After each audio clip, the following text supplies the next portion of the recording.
automated flight control routine. Please observe docking protocols.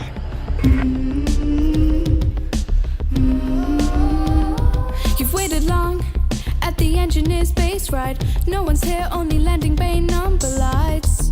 I appear, fresh meat for the night sharks. We could be friends, so should I drop my guard right? On my shields, I hear you laugh out loud on a stream. Hey boys, another one's coming. Purple lasers fill my canopy. There's a frag gun eating right through me. Should've run before rebuy. Purple lasers fill my canopy. There's a frag gun eating right through me. Could've run before rebuy.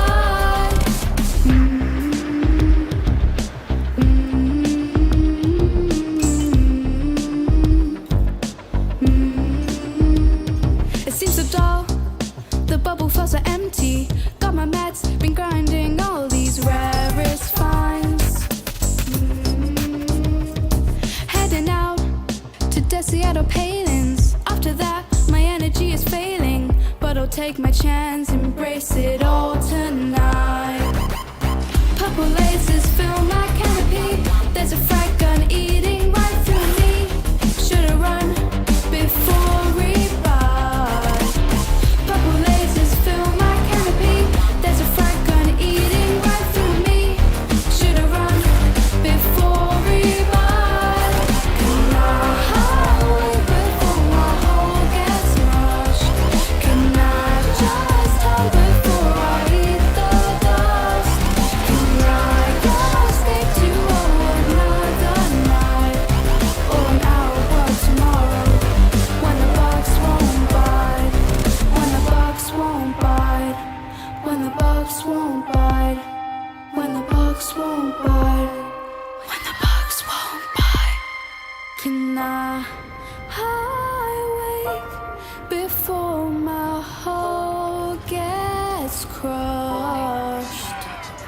Can I just turn before I eat the dust?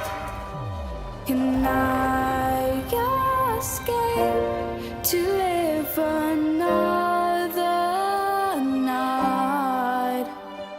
Will I be hyper-addicted on my way out there tonight? This game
world tub, there's just the three of us, lost in heart and soul. Nobody knows if it's gonna be safe, but we're gonna break some rules. There's cold vacuum through that bulkhead, boy, and no one's gonna hold your hand. If you wanna stay here, then pour me a beer, and I'm sure we'll have a good old time. Three guys, one ship, lost in the heart and soul. Three guys, one ship, hiding in the black. Will they ever come back? Somewhere safe from attack. Find a sweet spot and call it home.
Gliding through this veil of atmosphere below the stars.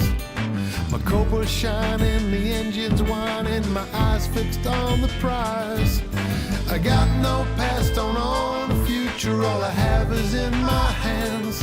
I'm gonna raise some cash, build a stash, and start my own hab, that's the plan. I got my feet on the ground, walking away on this odyssey. Feet on the ground, looking in the bars with the bad guys hide. Feet on the ground, maybe take a ride to another star. Feet on the ground, heading into trouble, got my trigger finger ready to pull.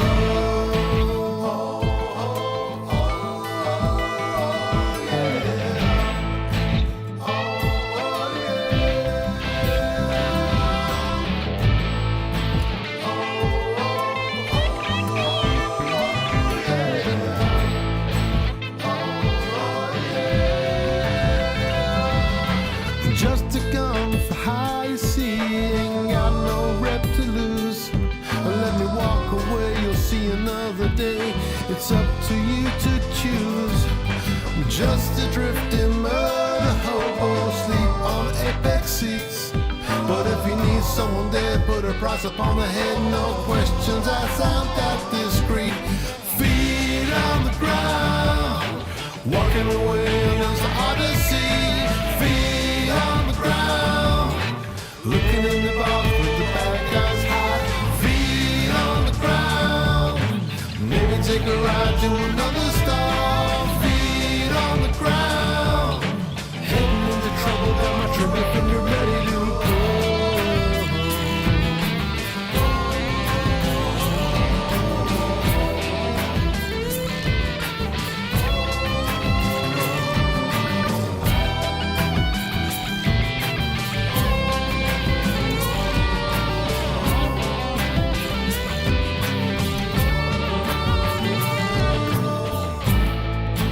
Touching down, the dust surrounds me, gun in hand. Heading to the terminal, yeah, that's the plan. I got you tagged in the bag, they're never done till they're dead. You want a crack on the back or a bullet in your head? I got my feet on the ground, walking away on this odyssey. Feet on the ground, looking in the bar with the bad guys hide. Feet on the ground, maybe take a ride to another star. Feet on the ground, trigger finger ready, feet on the ground. Walking away on the start to see, feet on the ground. Looking in the bottle, the bad guys hide, feet on the ground. Maybe take a ride to another star, feet on the ground. Heading into trouble, got my trigger finger ready to pull.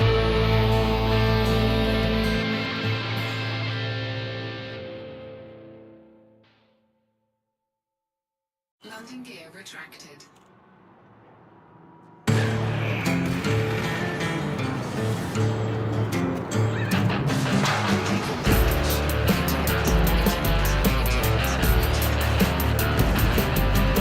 If you got the wings and the revive, it with a small shift to big. It's the first past the post.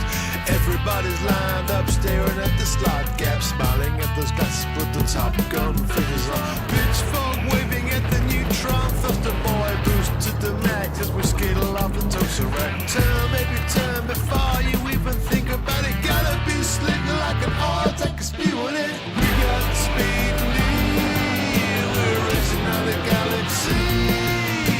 Hop on board with the elite racers. Everyone's flying high.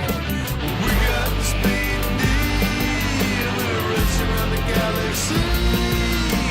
Hop on board with the elite racers. Everyone's flying. So you learn the way of a bruised addict, waiting for the charge lines, even when you're sleeping in your bed. In your head, all you see is a raceway turning, pulling on that boost finger in your dreams. Get in the flow like a neutron, but boy, you know they're gonna hit you if you get in their way. Spin like a record, baby, FAI% you crazy. This is the whip crack and your slow ass. We got the speed need, we're racing around the galaxy. Hop on board with the elite racers, everyone's flying high.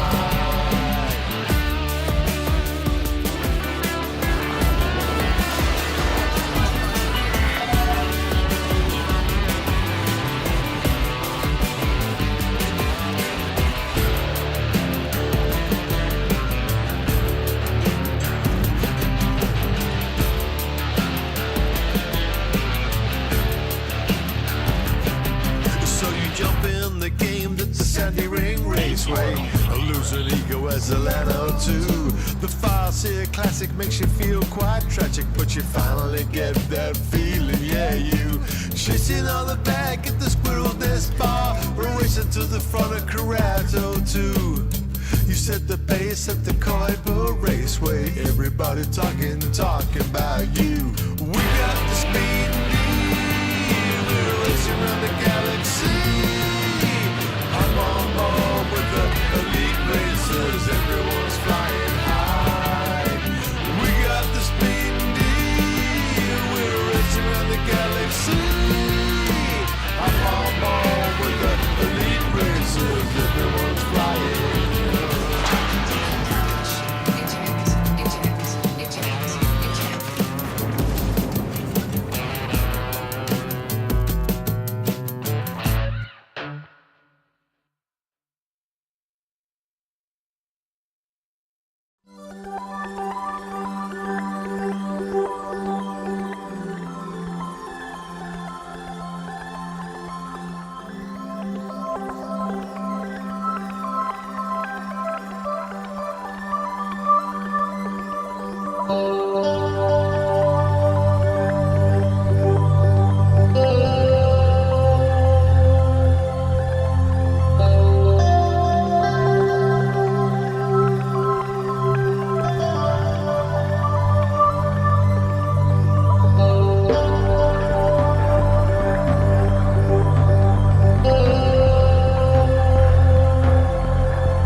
Hello and welcome to Lave Radio. Greetings and welcome to Lave Radio. Greetings, Commanders. Greetings, Commanders. The show that talks about the universe of Elite And the development of the computer game Elite 4, known as Elite Dangerous. and the fantastic community that surrounds it. Broadcast from an orange Sidewinder and hosted by a vending machine technician. A place of nonsense and innuendo for forum dads. A self-contained podcast 2 hours long. Transmitting to every corner of the galaxy. It's even louder than me. The hottest show this side of Dizzo. The name of the place. Lave Radio. Lave Radio. Lave Radio. Lave Radio.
Commanders, and welcome to episode 547 of Lave Radio, the show that talks about the universe of Elite Dangerous and the fantastic community that surrounds it.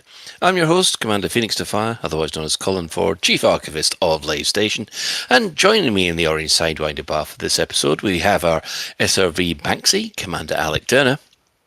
Hello, evening all. We have our Head of Health and Safety, Commander Edelweiss, otherwise known as Ben Muswoodward. Yeah, with the NPCs blocking the toast track, please get out of the blooming way. We have our Staff Liaison Officer, Commander Psykit, otherwise known as Claire. Hello. Hey.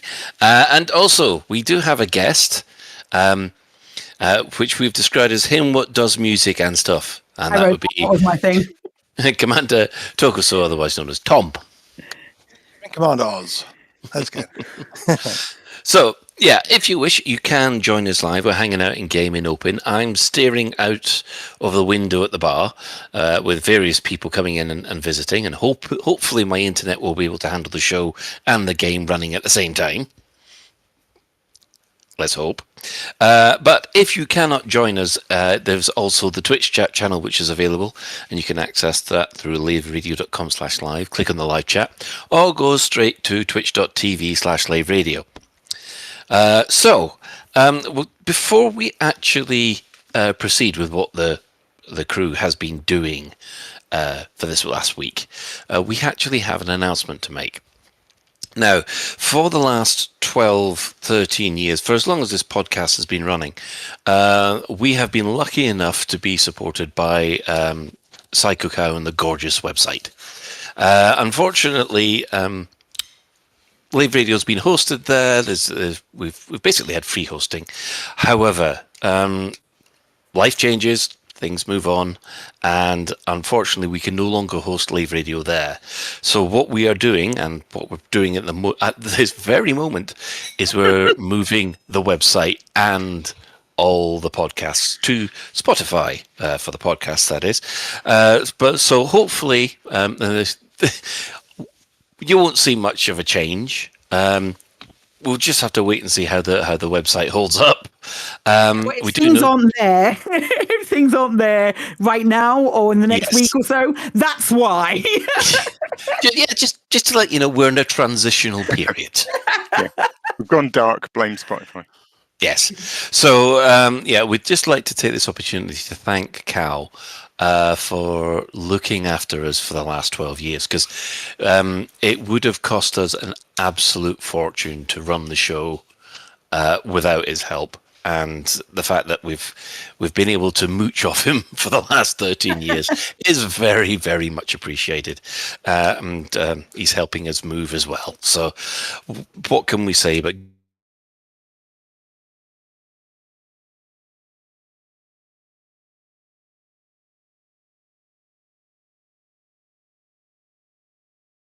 this week. So,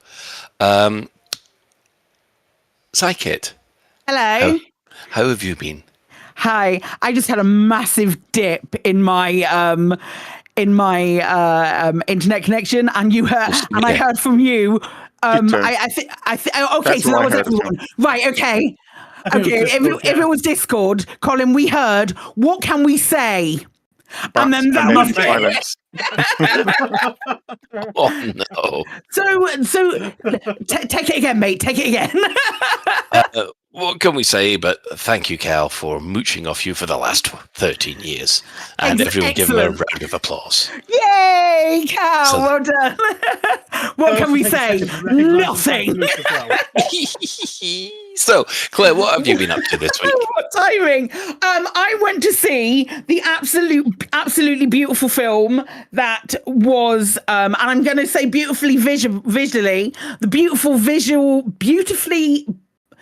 It looked really good film that was Jurassic World Rebirth. The writing was dog shit. Yeah, I've heard. Yeah, what do you expect? People just want dinosaurs. Well, I mean, if they want dinosaurs, maybe they could put some more fucking dinosaurs. I'm okay, right? Okay, I need to calm down about this film.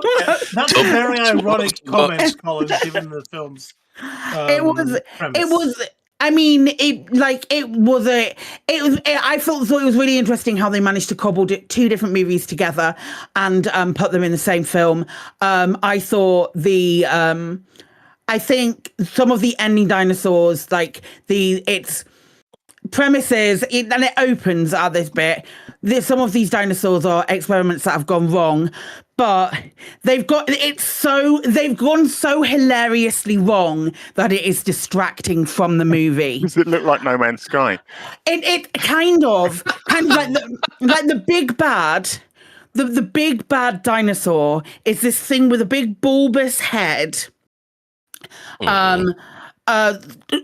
Two massive hench arms at the front, and then right out of the middle of its chest, also two little T-Rex arms. And it is whatever you're expecting as far as like the picture that I have painted for you, imagine that but worse. It's so it's not a consistent size throughout the movie. And it's a shame because a very good friend of mine and Chris's worked on the film and was he was one of the animation directors. There's only 4 of them that are listed. He didn't direct this monstrosity, but he directed the ones that look really good. He worked on the direction for, and he works for ILM, and it was very cool. We sat through the credits until we saw his name, and then we left. Yeah, well, at least that's loyalty. You stuck through. Stuck through the credits. For goodness' sake. I was looking for the big, because normally the last time I saw him in credits of a film, he was in like the big section of where it just lists all of the animators, and instead Chris had to point him out. He's like, oh, he's there. He's one of the he's in one of the like animation directors. So very proud of my friend. He also did on a previous Jurassic film the bit where the Diplodocus is like trying to run away from the volcano, and the Diplodocus dies. And I don't think that my husband has forgiven him for being the animator behind that. Chris, it wasn't a real Diplodocus. I don't think that matters. But yeah, no. So we saw that. We've had kind of like a chill. We've had a really busy month, so it's kind of nice to just have like a chill weekend. As far as gameplay is concerned, I haven't played a lot of video games. I've been getting right back into Plague Inc. at the moment. Is it COVID nostalgia? Is that something that can happen? But I've decided, I watched one video that popped up in my YouTube algorithm about Plague Inc. And I was like, I've never 100% unlocked all of the achievements for that game. So I did that. So I've been like dipping into that occasionally because I've had 4 hours of content to listen to doing something else. So, there's that.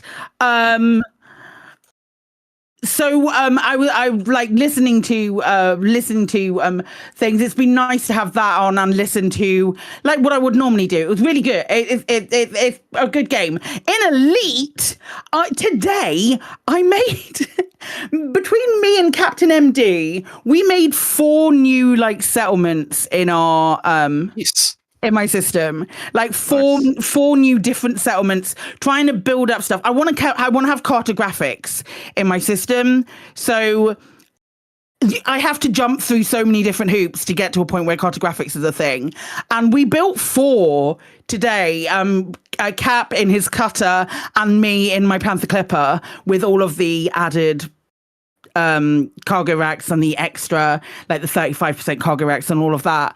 And we did 4, and I've got 1 more to do. And then I should, after this last one's done, have cartographics in my system, but I will let you know next week if that's the case. We'll find out. Excellent. Okay, we'll move on to Ben. Oh, what have I been up to? Yes, I guess I've been helping doing this whole move thing and investigating Spotify, that's proven interesting. Gaming wise, it's been basically RimWorld between bits as and when I can, and I'm rapidly approaching the end of my current playthrough of GTA 5. I think that's really about all the other game. That's all about all the gaming I've done. I've been enjoying Alien Earth. Did you not think though that dinosaur, the bulbous head, I was getting real alien vibes off it? Yeah, it was.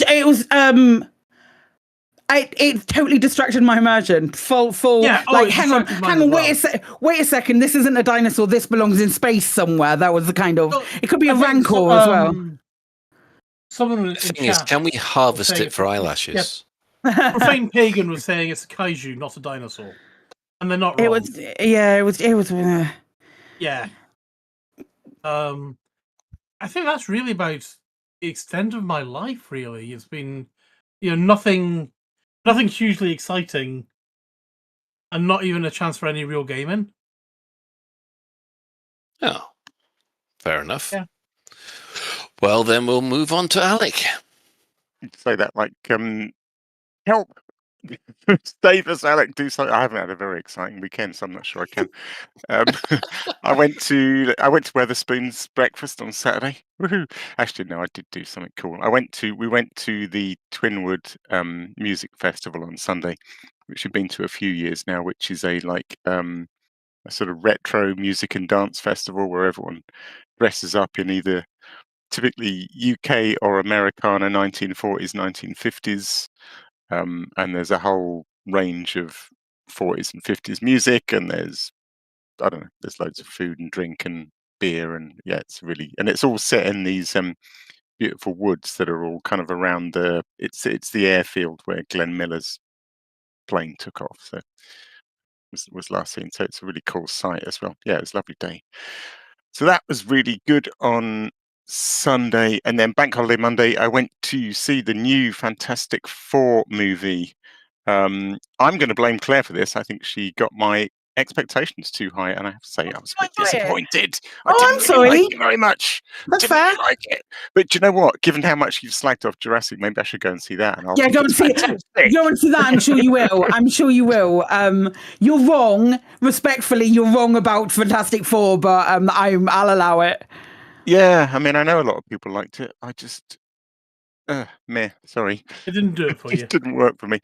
I did have one funny thing that did happen is I went with my son, and he has to stay until the very last credit, and the very last person has left the cinema. So we sit there, and there's a couple of little things in the credits, and like the little cartoon bit right at the very, very end. So we're watching that, and this family have come in, and they're sort of looking at their tickets, and they're looking at us, and they're looking at their tickets. And eventually the dad sort of comes over and goes, "I think you're sitting in our seat, mate." And I'm like, "No, I think you've walked in on the end of the previous performance, mate." Which, it's funny. In game, I have I've been sort of knocking around a bit in game, sort of bit of a loose end at the moment. I've been trying to build another time trial. So now that we've got, so one of the things Razafrag added to ED Copilot is the ability to do gates, like time gates as lines. So time gates used to just be a coordinate and a radius. But he's added lines, and they're kind of really handy for ship racing, because you can do sort of a nice line across an entrance to a canyon or between two buildings or something, and you can give it altitude limits. And because of the way he's now plotting the kind of trajectory of where you've been and where you are, you just sort of work out intersections, and so it enables ship racing basically. And Chris in the Buckyball Discord has come up with a really cool race around the giant planet port that was the finish line for the Draco Rally. And it's quite intricate. It goes like between buildings, and it goes under loads of bridges, and it does this fantastic, you sort of fly out through one of the entrance tunnels, and then you do a big loop backwards over the top of the tallest tower and then back in through the other tunnel. So when it works, it's really cool, but it's causing all sorts of grief for Razafrag's lovely new ship timing. So he's desperately trying to work out. There's some odd things, actually, that he's spotted. There's a really odd thing, which is when you're like driving around the road of those big cities, or flying, and and you've got your sort of altitude readout. Although the altitude in the ship, or what you see in the HUD, is quite reliable. Like if you're flying low, it'll be like 20 meters off the ground or something. What goes in the journal occasionally falls away, because if anyone's managed to sneak underneath one of those cities, you'll know there's a massive great crater underneath them. And it's like there's gaps in the mesh that you can't see, but that the journal detects, and so the altitude suddenly plummets away. So when I've set a gate that says you must fly between 0 and 50 meters, and it suddenly decides you're at minus 2,000 meters, it all goes badly wrong, which is a bit annoying. More seeing behind the curtain. But we'll sort it, and it'll be a really cool time trial. And I think Duck's building one as well. So yay, ship time trials coming to ED Copilot soon. Excellent. That's my week. Excellent. Right, Tom, fresh from your concert at ECM. How have you been? I've been good. Yes, I have been trying to finish this album, which sounds silly. I mean, it should be easy to finish the album, but when it's 4 hours long, it's loads of I'll change that bit, and you go, oh, which bit is that? So I've had to write loads of like other lists of where things are that I need to do. I've been doing that, and then weekend I got my mum's once a month and do 3 days there, doing all the things my dad used to do, painting, everything, that sort of stuff, and then whiz back here.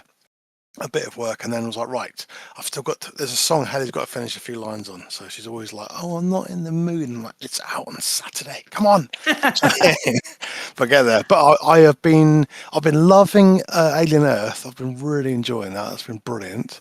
I've actually been playing, often in the summer I play Cyberpunk. I don't know why, I seem to do it every year, and it gets better every year, so that works out quite well. And I can't wait to actually get back to playing loads of Elite after I finish this album, because I'll have free time, which will be lovely.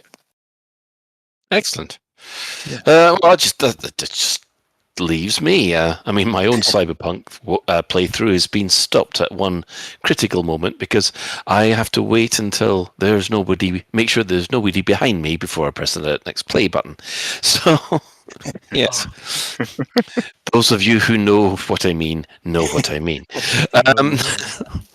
As far as the rest of gaming is concerned, I bought the new Dawn of War Definite Edition, which, for those of you who like the good old Dawn of War RTS, yes, they've gone and re-released it yet again and fixed a lot of problems with it, but still haven't fixed the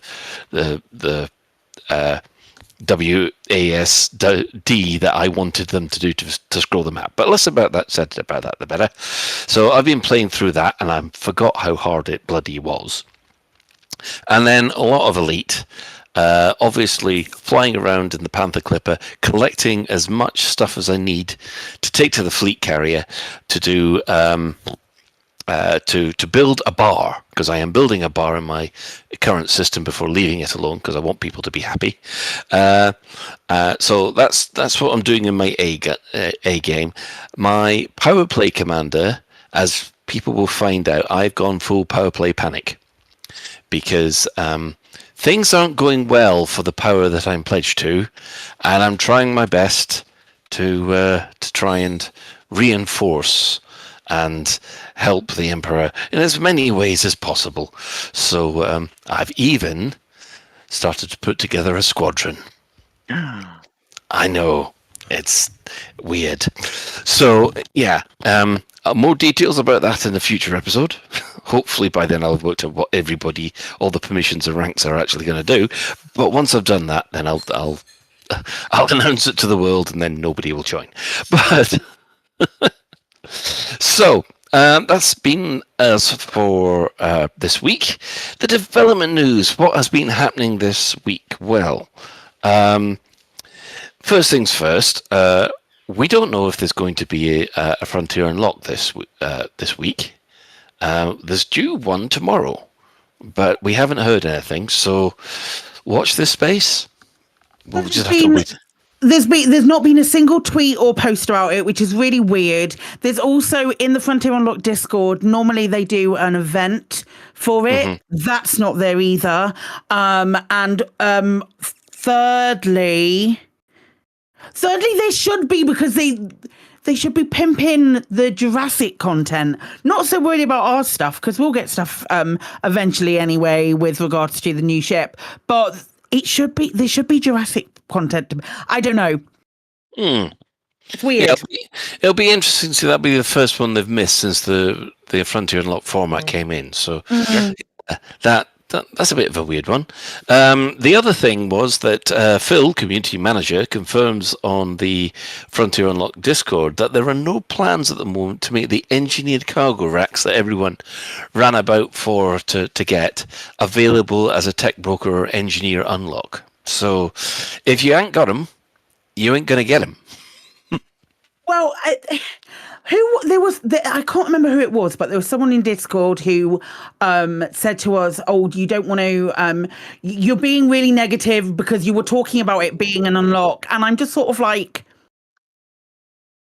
I don't want to say vindicated by it. Vindication. I don't want to say that, but it's not good luck, is it?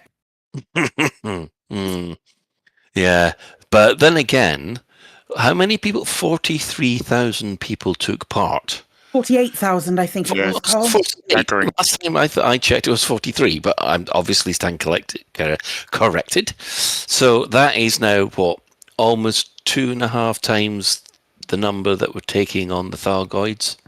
Yeah, even the accompanying combat CG was like, isn't that the second highest? Isn't that even something like that? Yeah.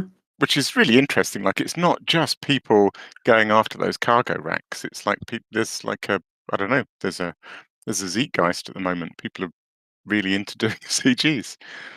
Yeah, everyone with alt accounts trying to get their racks on their alt accounts as well. Yeah, that's a good point. I'll tell you one thing though. When you do look at the Steam charts, the Steam chart numbers are well up again. Yeah. So, yeah, that is good to see. So it does feel there is a renaissance of players with Elite. So yeah, those of you who haven't heard of us, welcome aboard. I hope you're enjoying it. All right. No one's there. No one's listening. Now, the other thing, the final thing that they did was we had Vanguard's Patch 1, which filled in, I think, quite a few little blanks that I thought were missing from the original release. Point 1, you're now able to install Vista Genomics and the Pioneer Supplies vendors to the squadron carriers, because they were all sealed off. Still no bar. Boo. Boo. What? Why boo? Still no bar. Oh, still no bar. Oh, okay then. Yeah, boo. So yeah, hopefully, patch 2. We can then look at everybody drinking beer but not able to have any. Improvements have been made to colonization for the constructions built for built constructions, produce, and consume goods. The goods produced by the top two economies will no longer be consumed by ports selling them.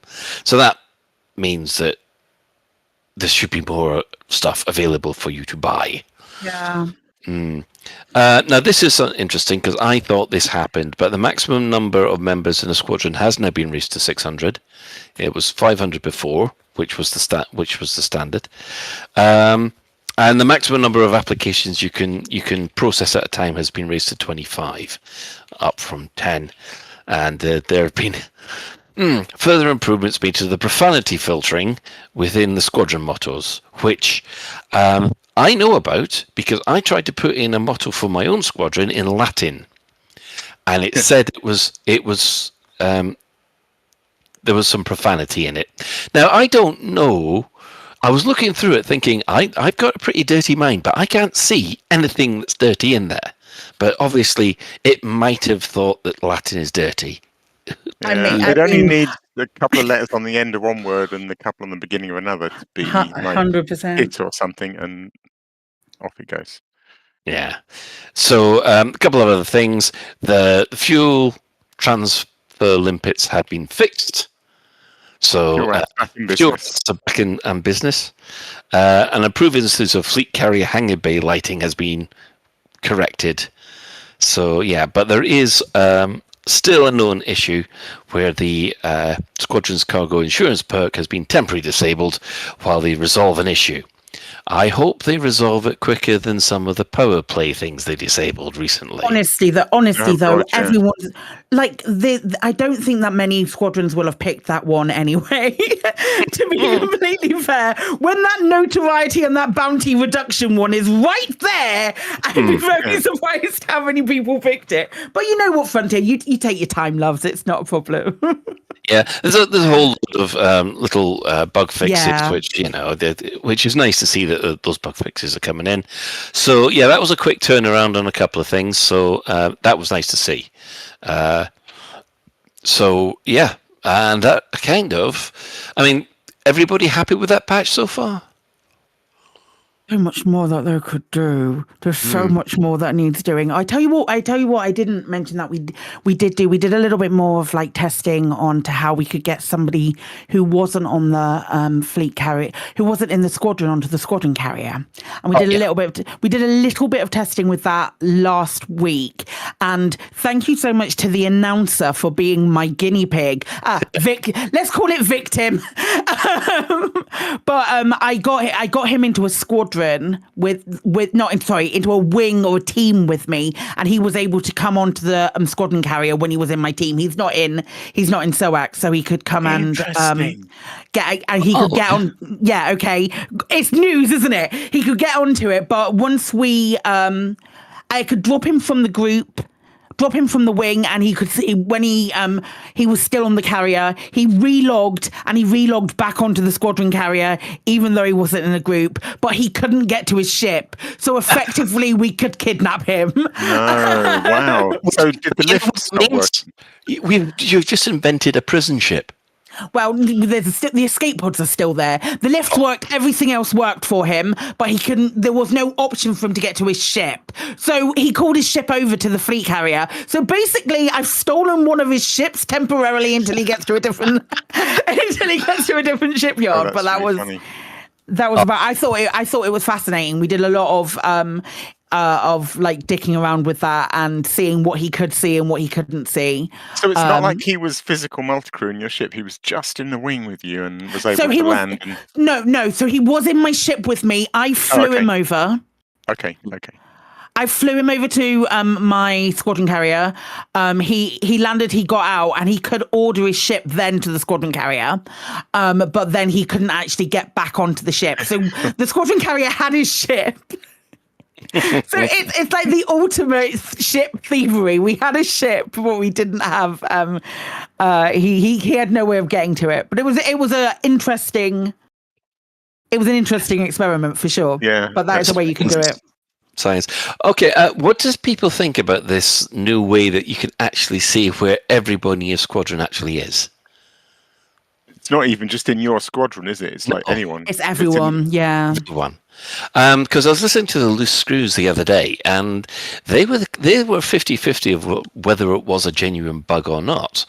Because they were wondering whether or not, it might be a good way for if you're bounty hunting a commander and something like that, a good way to track them if they're part of a squadron, or if you've got a big, that how you've got the there's now a new news item in the squadron in the news for when you dock, telling you the squadrons that have been there. What squadrons have been up to in your system? In this system. Yeah. So, I mean, that could be a solution for further, a tool for further gameplay. But so is that how that would work? So you would look at that news. You'd look at that news. You'd see what squadron had been active in your system. Then you'd go. I haven't actually looked at this about how you see where other players are. Do you have to just pick a squadron from the sort of search interface? You have to browse a squadron. You browse for squadrons, and then when you see the squadrons, you can click on that squadron, and then you get a list of all the commanders. And the commanders will then, it'll actually show you where they are, real time. So I don't know whether or not people feel comfortable with that, but I think it's great. I can see both sides of it for sure. As someone who will continue and will forever play exclusively in PG. I don't think it's too much of an issue. I think it's a halfway point between that those people who want open only, that kind of thing. Oh, right. Okay, yeah. I mean, they'll tell you where you are, but if you're in solo or on exactly, there's nothing they can do about it. No. But it gives you that sort of like, okay, so there's X amount of people who are able to see, who have been working this area. So it gives you an idea as to where you are, as to where you need to counter, because you can see like the squadron, you can see how many people in that squadron have been working there, and then it gives you a little bit of heads up to it, and I think it's a happy medium for people crying, oh well, if they're in solo, then we can't see what they're doing, so we've got no way of being able to counter them. And Frontier's like, bet now you can actually go and see what they do. Do you know what I mean? Oh no, I completely agree with you, because now that you know that a certain squadron is trying to undermine your BGS faction, you definitely can take action to do it. I know we'll probably discuss this later. It will probably come in useful for my faction. Yeah. So. Yeah. My only thought with it was, I confess I've barely looked at any Vanguard stuff, but I haven't looked at this, but as I understand it, this thing in the local news is like, so if you're in a squadron and then you go and do some stuff in a system, that local news will list your squadron as doing some stuff in that system, right? Yeah. Because the only thing I wasn't sure about with that is that I can imagine there's a lot of people who happen to be in a squadron for whatever reason. Like let's take the Burpit squadron as an example. They do a lot of social stuff, they do meetups. So people are in that squadron because it's a fun place to be. But a lot of the time, they're doing their own gameplay, nothing to do with the Burpit. And while they're out and about in the galaxy doing their own thing, what the game is showing is that the Burpit are doing stuff, and it's not quite true. Like it suggests, don't you think? It's like kind of suggests that the Burpit are actively undermining a system, and they're probably not. It's probably just one of their commanders just happens to be doing some. It doesn't tell you the intent of that action. Yeah. But when you sign up for a squadron, when you sign up for a squadron, if that squadron doesn't want you to do that kind of things, that is something that the squadron leaders need to take up. Do you know what I mean? I do. It's on the responsibility should be like, okay, well, if you're doing something and it's representing the burr pit, for example, if it's representing SOAC, for example, if someone in my squadron is doing something and then someone comes to me and says, oh, my squadron member is being this, is doing this or doing that kind of thing. Like, if they're doing it in game, I like, as long as you're not DMing people like terrible shit. If someone comes to me with that and it's someone in my squadron, they're banned from every thing in. But like, if you're wearing my squadron's tags, I expect you to represent that squadron in whatever you're doing. And maybe that's something that the squadron leaders I think I get that. to take that into mind. Maybe that's a good thing that squadrons maybe did used to be much more casual affair because they didn't sort of work and people just join them to get a tag on them. And now it kind of means something a bit more to be in a squadron. And I guess that's fine. Yeah, I think like now I think it's a frontier intention as well that you're repping your squadron as a whole wherever you are. Yeah. Right.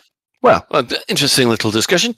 But I think it's time to move on to the community news. And now to the community coroner.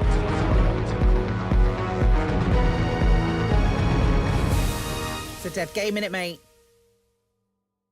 So, nice little segue. Speaking of squadrons, I've seen a few kind of adverts and things of squadrons kind of touting for business now that that squadrons have sort of been reinvigorated with the Vanguard's release. So one is particularly worth watching. It's called Titan Contractors, a cinematic trailer by Radium, and it's a stunning bit of sort of YouTube video. But basically the tagline on that is "Join Titan Contractors, a casual PvE squadron set in the universe of Elite Dangerous." So basically touting for people to join Titan Contractors, but it's a fantastic video and well worth a watch whether you're interested in joining a squadron or not. And then another really cool one is by Indigo, a YouTube video maker we've featured quite a few times. And they've also made a video called "I'm Making a Player Group and You're Invited." And the tagline on that one is, "Today I ask for your support. A recent major update called Vanguard's added an entirely refreshed guild system. I have some content plans that would require a lot of people. Up for it, guild name Indigo Hive Mind." And in the video, he also posts a kind of couple of extra things that he's popped on the message board. But I quite like the sort of ethos of this one. It's very much that we don't have a particular thrust. We're not sort of a BGS squadron. Indigo's a filmmaker first and foremost, that I guess sort of wants extras to help with that and feature in some of the scenes and stuff. And so if you want a very casual, laid-back squadron who don't have a sort of very strong narrative for you, but may occasionally call on you to sort of help out with some of Indigo's filmmaking, then maybe the Indigo Hive Mind is the squadron for you. Both of those worth watching, and I guess we might see some more of these. I like this. I think that's fun that we're getting adverts for squadrons now. Right, next video up. I think I featured a video by XPA last week. This one's called "A Beginner's Guide to Exploration." So it's another. They're sort of going through some basics. It's a really nice guide. It covers ships and star types and how to use the FSS and how to use the DSS. And so if you're sort of new to the concept of exploration and just want a video to take you through the basics, this is a good one. I would say the content's there's a slightly odd style in the delivery. It's sort of narrated content. Sometimes XPA talks to camera as well, but there's a bit of sort of cutting, which makes it scan a bit strangely. So, in fact, I'll read out their tagline in the style just to give you a gist, but don't be put off because it's good content. But the tagline is, in this video, we will be talking about exploration in Elite Dangerous. I will be going over everything from the ship you need to use modules. So sit tight, grab some snacks, get ready to learn something new. It sounds a bit like that. Sorry, mate, but I find it a bit distracting. But I don't think it's I don't think it's AI. It's good scripted stuff, and they're good videos. Just something a bit odd on the audio with them. Right. Anyway, onwards. Videos. Another video called "How to Avoid Burnout in Elite Dangerous: The 2025 Guide by Midnight Black." This is a really cool video. Tagline on this is Elite Dangerous is massive. It's beautiful, overwhelming, and sometimes dull. If you've ever logged in and thought, now what? You are not alone. Every commander hits burnout eventually. In this video, we go over 5 proven ways to avoid Elite Dangerous burnout and keep the game fun in 2025. And it's really cool. I really like the kind of philosophy in this. It's a real sort of guide to being mindful in Elite Dangerous, and I won't go over the 5 bullet points now, but they're really good and they're really valid points, and I think it's actually a well worth guide to watch and just remind yourself about things like avoiding grind and breaking things down into smaller tasks and taking breaks, and it's really good stuff. Right. Next up's an interesting one, actually. So there's a forum thread, at least one, about this kind of subject. That there's this issue that when you build your colonization system, unless you meticulously keep notes, it's very easy to come back later and you can't remember which thing you built. So you have all your sort of, I don't know, you have your biological settlements, but then there are 4 different types of biological settlement, all with funny names, and every outpost there's like loads of different types, and every Coriolis there's different types.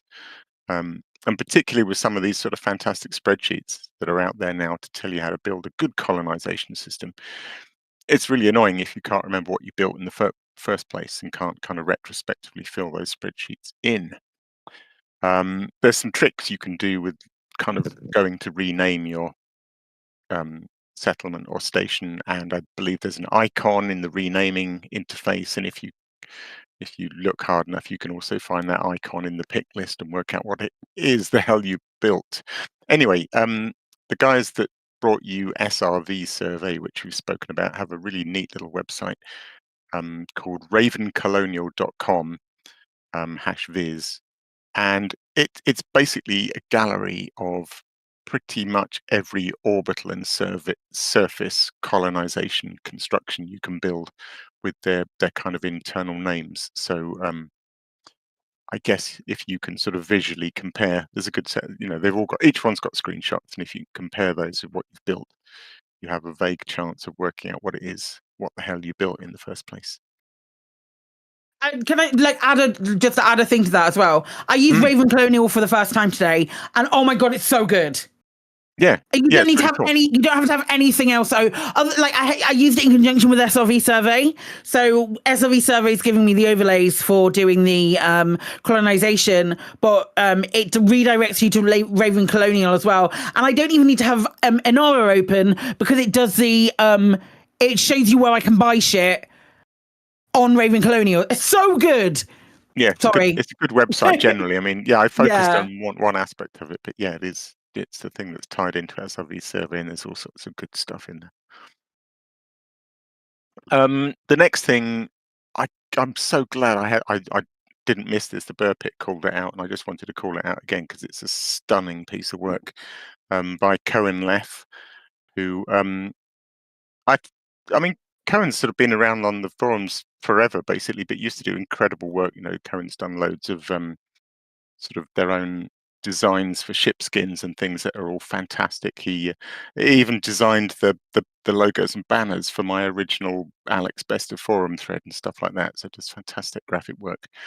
And they've produced this extraordinary poster called A History of Expeditions in Elite Dangerous, tribute poster V2.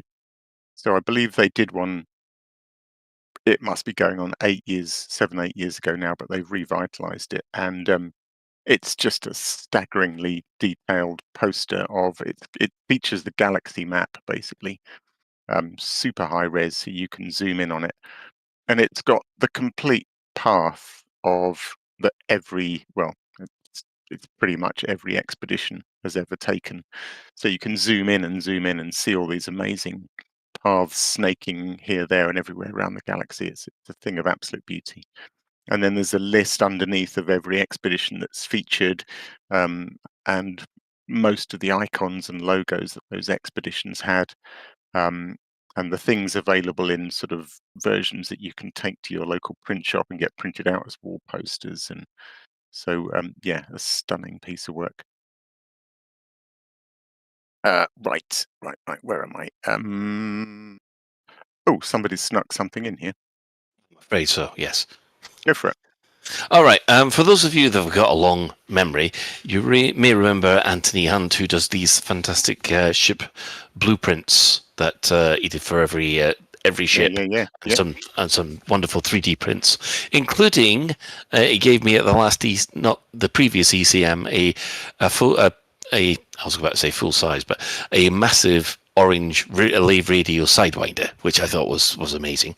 However, he is now, after a couple of problems with the website, his website is back, and he's resurrected it with all the blueprints, and he is now blogging the creation of an Imperial interdictor on the scale to the other prints.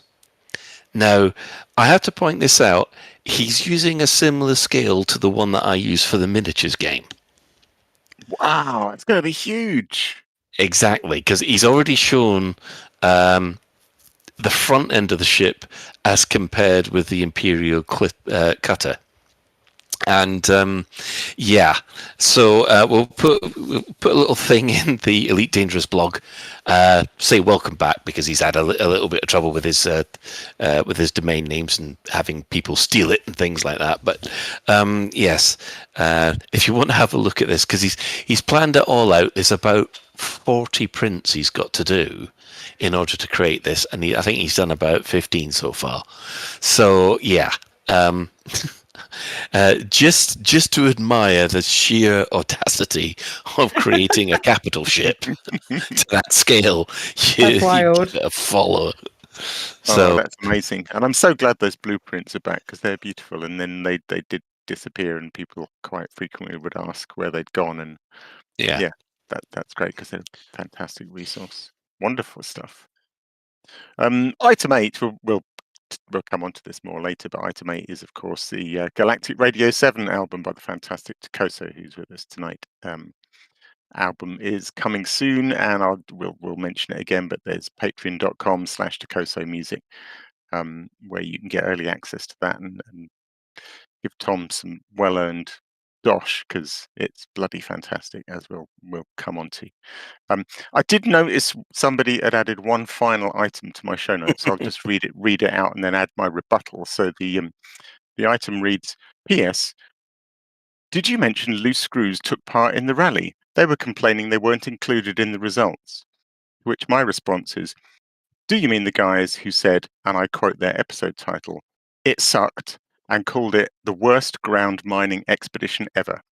Nope, I didn't forget to mention them. And that's the end of the community corner. So just to clarify, Alec, a couple of months ago, you literally you started beef with the Burr Pit, and now you're starting with Loose Screws as well. Just so we're sure. Stand by Elite Dangerous. Nah, beef with the Loose Screws is not new. It's all in jest. Lovely, really, and I'm glad you enjoyed my rally so much. See you next year. Yeah, well, if you have a community event taking place soon and you'd like us to shout about it across the airways, tweet the crew at Lave Radio or email us at info@laveradio.com, assuming that still works. I think it does. So, the in-game events, what has been happening this week? Well, there's only been one mentioned this week, and that is the results of the CG finishing. And, those numbers were absolutely astronomical. So I hope everybody got their cargo racks they wanted or their railguns, because wow, as already said, almost 49,000 people took part, which is Going in. Yeah, it's stunning. So that brings us to the power play rankings this week.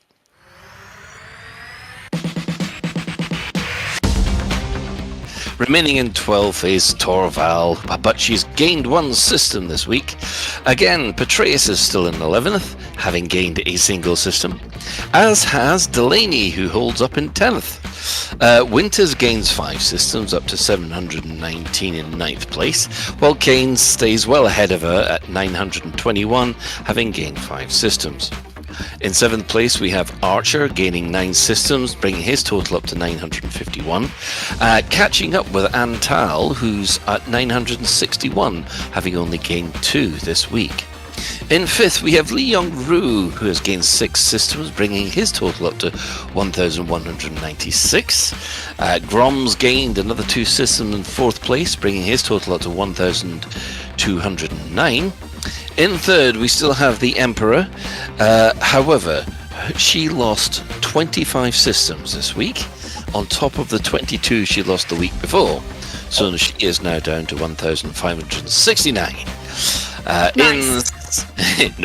In the 2nd, we have Mahan having gained 6 systems, going up to 1,685. And as usual, topping the list is Princess Aisling Duval, selling bathwater for 13 extra systems, bringing her total up to 1,949. So that is your power play rankings for this week. Yeah. Remind me, Colin, which who are you pledged to? The Emperor. Yes, we're not doing well. We're not doing well. Yes, we're being undermined left, right, and centre at the moment. Yeah, no matter how much I run around like a blue-bottomed fly, I can't seem to be able to reinforce enough. And on top of that, the decay and the minus 35% modifier that's added for reinforcement doesn't help. Now, the quite interesting thing about this is that there's supposed to be some kind of neutral agreement between the Imperial powers. That doesn't seem to be holding up, allegedly. It does seem that the Bluehead Princess does seem to be encroaching into Imperial terrain, despite the fact that most of the squadrons have said, no, we're all going to work together. So make of that what you will, and the fact that we'll be able to see what those squadrons are up to, by the very thing, it might prove the fact that we are being undermined by Miss Bathwater herself. So, so what is Eau de Toilette then? I don't know. Does the bathwater dye their bottom blue as well? Hey. Let's not be weird. What I will say, Colin, yes. that music that you had over your power play countdown, that was really cool. I reckon someone really cool would have written that. Sorry, it's because he's here. I do love hearing that tune every week. It's really good fun. I really enjoyed writing that. I love that bit. It's so 80s. It's great. I do try and get it into time, but sometimes it just... No, you do it. I could say you stood there as if you're with Dave Lee Travis or something like that. It's great. Thanks. So there's it. Interview with a known sex offender. Thanks. You're fine. Yeah. There are people that could have been worse. I mean, yes, true. I picked up the one person that popped out of it. I thought he's still safe, I think. Nope. No, he's not. Who's the one's left? None of them. It must be a good one, surely. Yeah, there's Simon Mayo, there's Steve. Well, Steve Wright's passed, unfortunately, and what was it? Simon. What was the other guy? I always got mixed up. Oh yeah, I know. Can't remember his name. The old one, but yeah, they're all dodgy. Oh, there was Fluff Freeman, wasn't there? Fluff Freeman was well, he was gay, but he was fine. Yeah. Don't try saying that again, Colin. I meant it was fine. It's just that he didn't get involved in anything that the other DJs got involved with. Yeah. Go to the Radio 1 Raid show. Should clarify. I'm gonna need to walk that one off. Yeah, moving on. Moving on. Yes. So, the final thing is that brings us to that time of the week again. Store alert! In the bi-weekly newsletter, here come paint jobs for your art. In the bi-weekly newsletter, here come paint jobs for your art.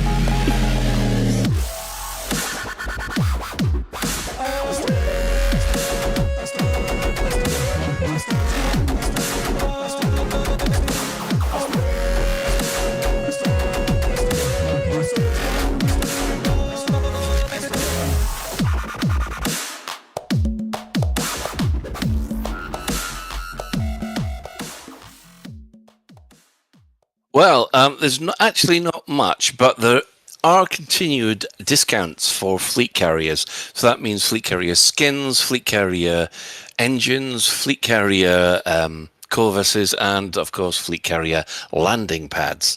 So all those facilities are available to you, and I do believe they're also available on your squadron carriers. Is that correct? I think it is.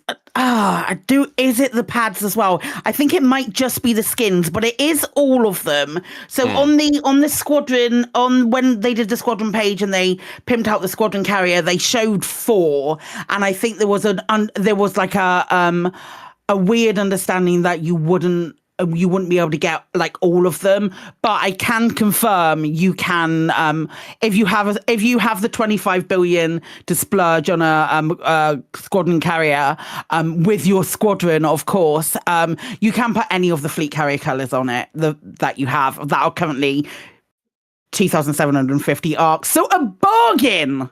Yeah, I was just going to say it's probably a stupid question. Is it just the owner? Like this is real money on a group-owned asset. I believe it is. I believe it is just the owner. If any of the upper people, the people who have the control of the fleet carrier of the squadron carrier in SOAC want to test it for me, because I know at least some of them are listening, by all means, please do and take a look at it. That would be great. It'll be like that end of Sleeping Beauty. No pink, no blue, no pink, no blue. Yeah. We to be fair, our squadron has a specific color palette, and I did buy another thing for it. But yeah, we'll see. We'll see. If anybody from the squadron is listening and they can check, they can see if they can change the color. Don't change it. Don't pay money to do it. But like, if you've already got one, just double check it for me, and we can report on that. Excellent. Right, we are going to take an ad break, and then when we come back, we'll be talking to Tom. Yay! It's finally here. The Panther Clipper Mark II. The biggest, baddest shaver in town is back, and now has 25% more trimming storage capacity for the same amount of physical space. Because science. Size doesn't need to mean inconvenience with our new foldable hand grips to fit the charging pad. No need for any other clippers or cutters. The Panther Clipper Mark II is all the shaver you'll need.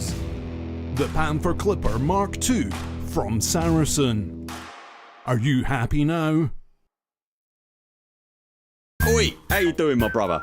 So you run some data and you left your little sidey and you're starting to think about maybe a ship that can punch a little bit harder. Well, the killback, the one with the little flappy wings, is just what the doctor ordered. It is multi-crew enabled and is the smallest ship with a fighter bay, so you can point and they will do your bidding. Ha! It's got 3 utility mounts, 2 small and 2 medium hard points, plus a whole batch of compartments. So if you want a bit of fun, grab a killback, my son.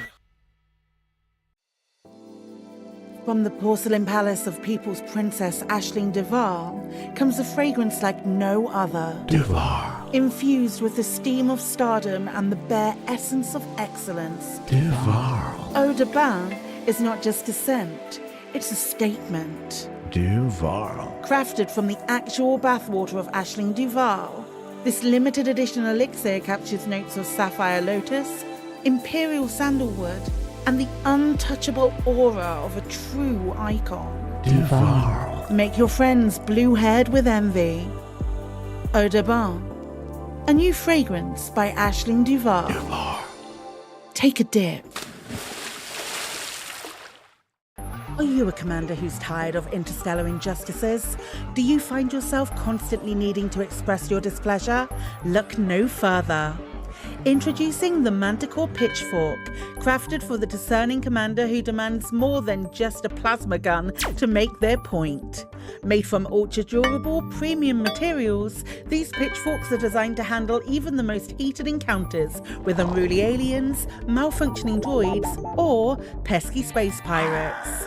Whether you're settling a dispute over asteroid mining rights or rioting about a non-compulsory feature, the Manticore Pitchfork has got you covered. With its sleek design and unbeatable durability, you'll be the envy of every commander in the galaxy.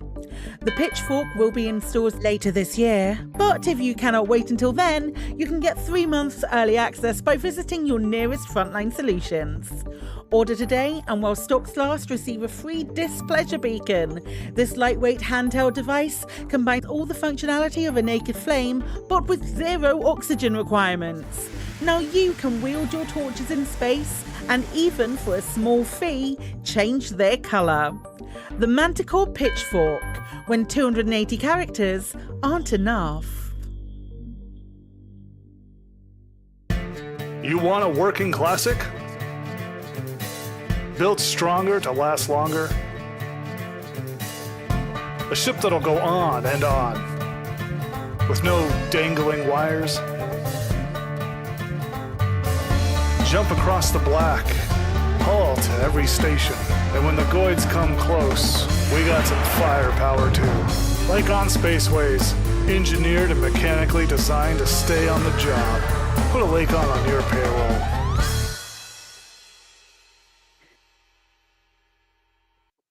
And welcome back. Hi, Tom. Good evening, all. Hello. How you doing? Long time no speak since ECM like 2 weeks ago. I know, yeah. Not that I've been lately. And I was in a cheeky little swine as usual on stage, but yes, it was fun. You may refer to me as mother and mother alone. Please don't do that. Please don't do that because it is haunting me. I know, sorry, yes. I have no barrier of what I say.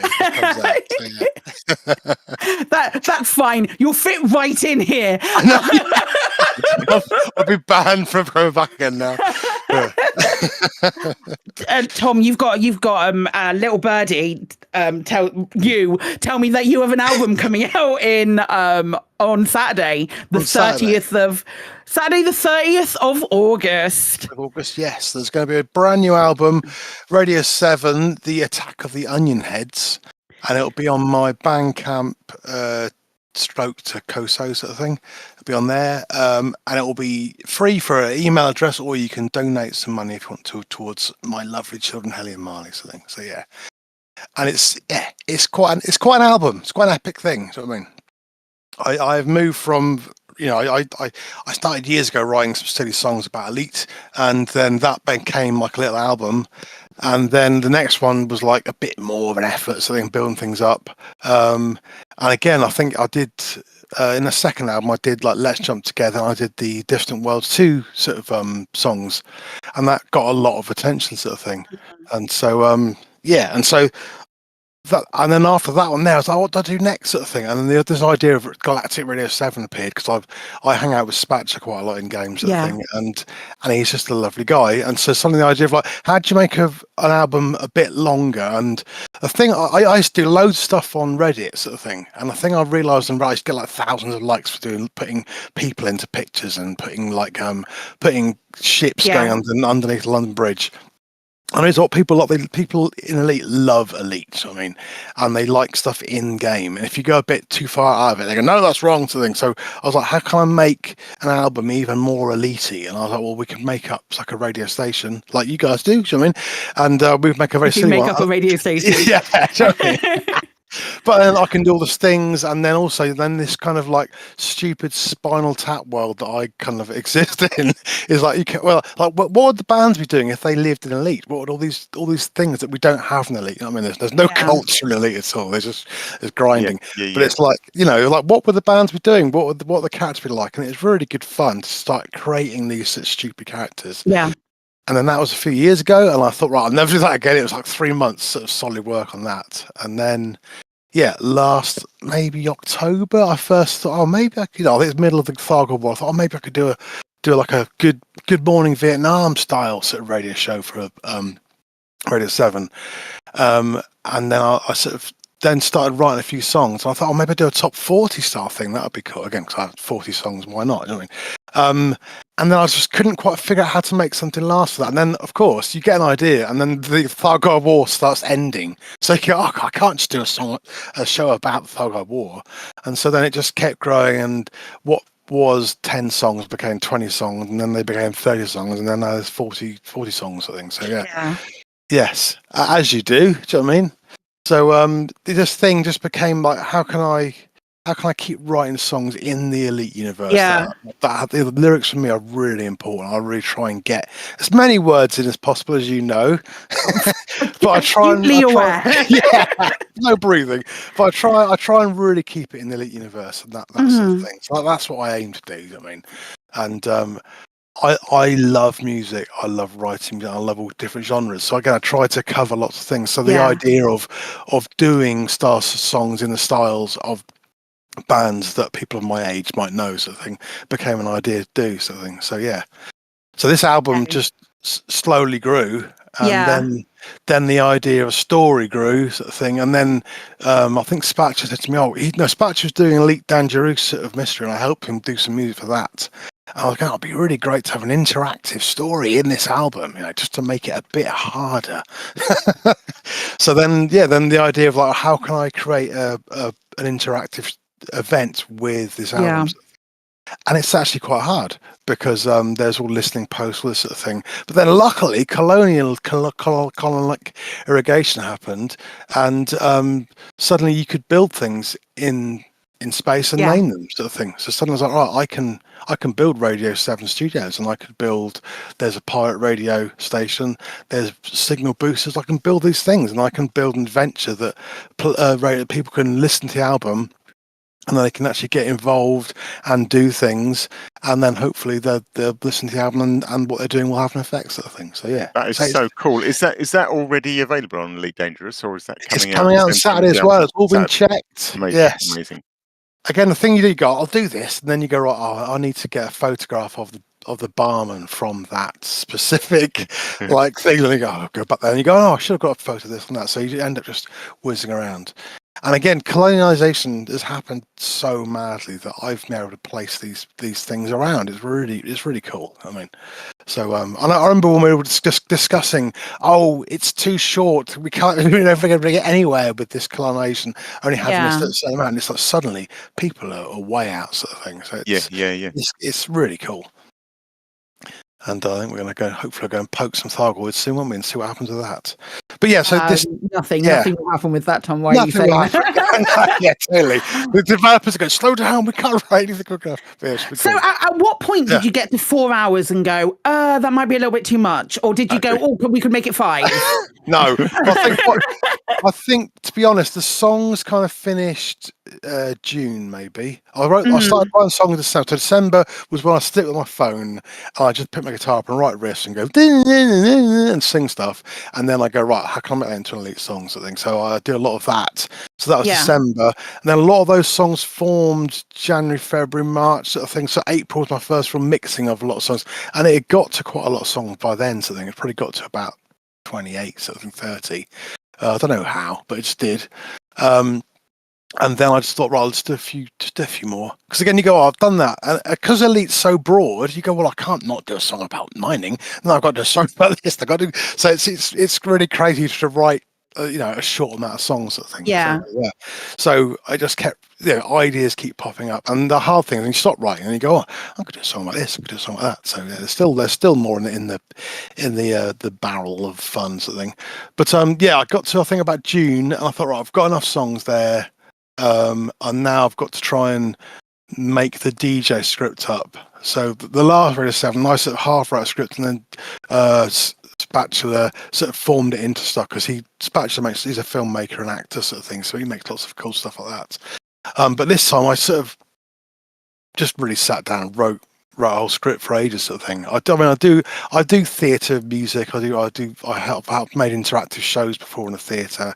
I do a lot of like kind of that fun stuff, but I'm never used a script writer. But in this sort of stupid Spinal Tap meets Hitchhiker's Guide to the Galaxy meets Red Dwarf style of stupidity, I feel I'm okay at writing that sort of stuff. And you fit right at home in that little niche. I'm okay there. You know what I mean? It's like that. So I sort of I felt I could sit down and write stuff, and then Spatula either just change it for him to read, or he kind of go, I don't quite get that, because again, I write from an English 50-year-old's kind of view, which is to be fair, it's not a bad view to have for Elite, because there's a good target audience there. But it's good to have someone else from around the world to kind of ask about things. But he just loved it. He just thought the songs were really strong, and he just loved the stupid jokes I put in. We have a love for bottom jokes, so it always works quite well, sort of thing. And then again, I sort of so the first half of the album is kind of, it goes back over the war sort of thing, and then there's some pirate radio taking over sort of thing, which triggers some PTSD in DJ Squats. And just to say, I have suffered from PTSD. I lived for 8 years, and it was fucking awful. So I do get how bad it is, and that is why I laugh about it, sort of thing, because all those things I anxiety, they're horrible, and then they go away, and you forget they ever happened, sort of thing. So laughter is my medicine sometimes for those things. So I'm not taking it lightly. But so the first half is the war, and then I had some songs left, and then I thought I didn't the album before, I asked loads of people to do stings and to do adverts and that sort of thing, and that took the longest time really, because when you write a song, it's just me. I can go, right, I'll change the drums. Oh no, the bass line is changing. Oh, I'll do this. I can change the whole harmonies. I can do that. So I can do that very quickly. When then there's other people involved, it's a bit more of a pipeline of like getting things done, thinking things. So I said, right, I'm not going to do that, because I won't have capacity in my brain to do it. And the sad thing was, I lost all the stings from the first Radio 7 album. I had the music. I lost all the community voices. So I had to redo them myself, which is a bit gutting. But so then I thought, it's just been me and Spatula for ages. So then I reached out to you guys, and just a few people said, look, could you do a call-in? I've got these few songs left, and I was trying to think of a way of it working. And then I thought, well, get the community in, because that's what people love as well. And it's really nice to have some other voices, and you're all crazy and silly, and you'll have your own personality in the game, sort of thing. So it's really good fun to ask people to go, could you do a call-in? And everyone is different. That's what I love about it. And I didn't script those at all. I said, do what you want to, sort of thing. If people got stuck, give them a sort of starting point, but everyone did their own thing, and that was they're all really good as well. They're really. I love how you've worked with what you've been given, though, bearing what you've just said in mind, that it wasn't scripted. How you've then taken what you were given and woven it in. It works so well. I've really enjoyed using sound effects in this one. I've bought this pack of comedy sound effects, and they're great to have, like stupid noises. So I am trying to make people laugh with the noises in there. And also the thing before those the cooler ones. Sorry, everyone's listening hasn't heard of these things, but some of you guys have to. Hopefully by Saturday you'll listen to it and enjoy these things. The thing that happened before the call-ins was I wanted to do this. because Radio 7 have lost its sponsors, they only have the government adverts, which is like the Galactic Information Service. And I reached out to Waterspoon and Beetlejuice, said, look, you are the voice of that, so could you do these for me? I had some really rough, stupid ideas, which Waterspoon said, you have a very interesting sense of humour. And then he took my stupid ideas based around bottoms, and he turned them into these like wondrous Hitchhiker's Guide to the Galaxy scripts, and then I could then go and put some crazy synth noodlings and sound effects, and they to me are one of my most fun things to make, because they just feel like, in audio you can like create a little world, and I love the worlds of those Galactic Information things. And then when you guys are doing the call-ins, I thought I can add some of that, I can create a world that you're in, sort of thing. And, it's just good fun, They're brilliant. Yeah. Hey, before I have you, I ask you more things and stuff. I'd love to be able to play at least one song. There's going to be more, but I'd love to play at least one song from the album. Is it your fave? It might be my favorite. Tom, do you want to introduce your song, Seventh Heaven? This song is Seventh Heaven. This actually comes from, in Radio 7 Part 1, there's a song called In Between the Static, and there's loads of little snippets of songs, and one of the songs went type 1, a type 2, had the start of this song, and I thought, I'm going to write that song. I was trying to write it for the type 8, but I couldn't get the rhyme for the type 8, so it became out of type 7, which I thought was funny because it's such a strange ship. So this is called Type 7th Heaven by the Tantric Enforces.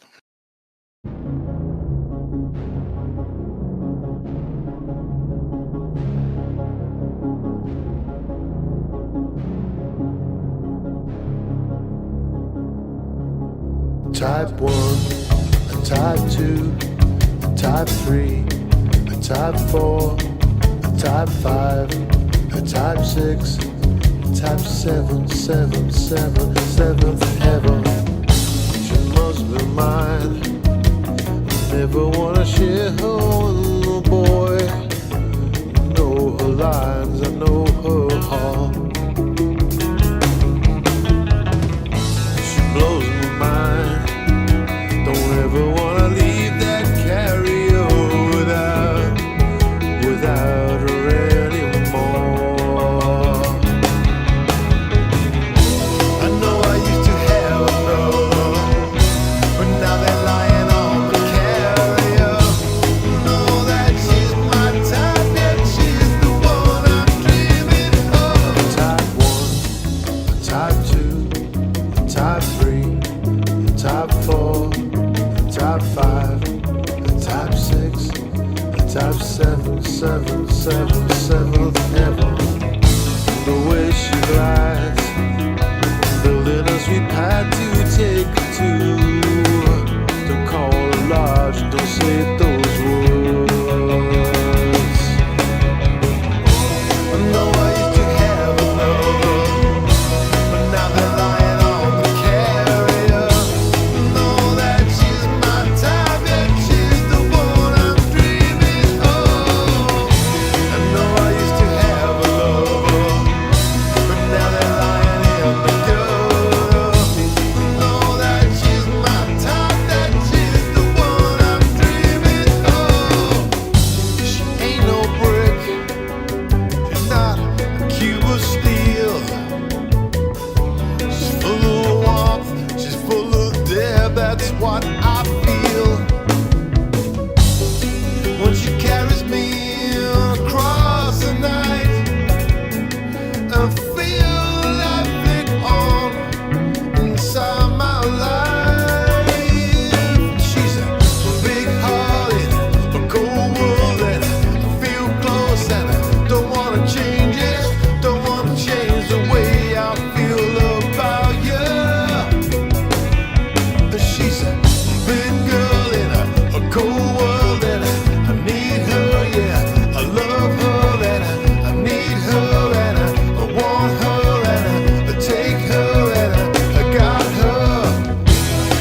type 2, a type 3, a type 4, a type 5, a type 6, a type 7, 7, 7, 7 to heaven.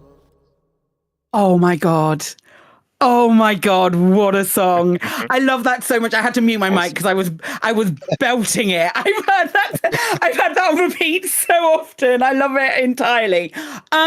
So there's a lot of songs on the album that are incredibly they're homages, shall we say, or they take inspiration. I'm thinking about All Jump Together, and one that we're going to play in a minute as well, which is very Radiohead, and more like that one, which is clearly Sting, or the Police, and all of that kind of stuff. And there's a few of those which are amazing. What process do you go through when you're writing something and you go, oh, I can make this like reminiscent of something else? Process. I don't know. I just write riffs, and that the guitar riff that it just became. It's all ninths, and I was like, that sounds like a police string. Sorry, he's called String in the show. The big plays a string in his space as well. So close to me vibe. Yeah. So sometimes you write songs, and I just go, well, actually, that sounds like a Police or a Sting song. Sod it, let's just go for it. I can't sing like him, but it's. I'm never going to make money out of these songs, but I can just, I think people know that artist. And then again, in the radio show, there's lots of stupid jokes you can play with what that character could be doing. So I like playing with that. But it is kind of, I don't know, that one just came out on the riff. Some riff just feel like a band. And then you kind of go, if I do this key change in the middle, that's a very Sting-like key change. Yeah, I love the middle eights, and the way it comes back from it. It's like, it just feels like about 7 of their songs all rounded together, sort of thing. 100%. Yeah. Did you become very conscious of that thing of each song being in a different style, and then try and kind of deliberately find a new style for every song? Yeah, I think you're not worried about it too much. The last album, I was just writing songs, and then as it went on, I was like, oh, that could be kind of like an Eagle-y song. That could be it. So it's like a half idea sort of thing. Because it's like, because again, the breadth of Elite is so big, it's very hard to go, oh, I'm Tom Cook, I'm going to write a song about this and that and that. And again, I'm not interested in covers, which is really strange because these are quite homages. I love LCU's cover of Creep because it just is perfect, I think. But I'm not bothered. There was a guy years ago who used to do amazing Elite covers of songs and changed the words, and they were like proper.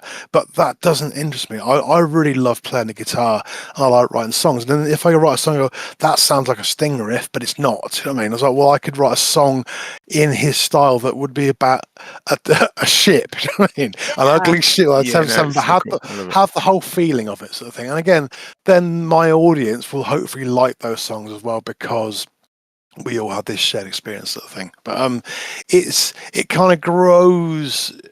They start off and you go, shall I push against it? And on this album, I thought, no, I'm just going to go into all the ones I can because I'm not selling these with copyright. They're all like Creative Commons sort of stuff, you know what I mean? So it's like, why not just enjoy myself, sort of thing. So it's really good fun writing a song like Andy Summers would play. It's quite good. It's quite cool.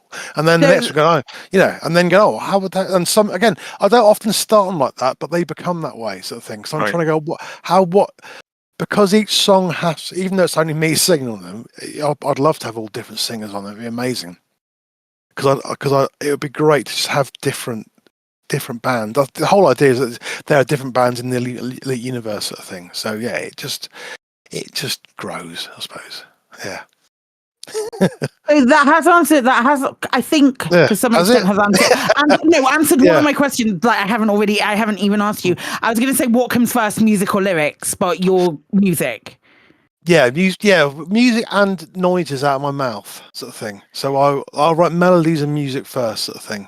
And then there'll be like, although that song there came from that snippet, the type 1, type 2, type 3, type 7. That bit there, the color of that intro just made that whole song appear. I mean, I think of music as colors, sort of thing. That's how I see it, all, sort of thing. Okay.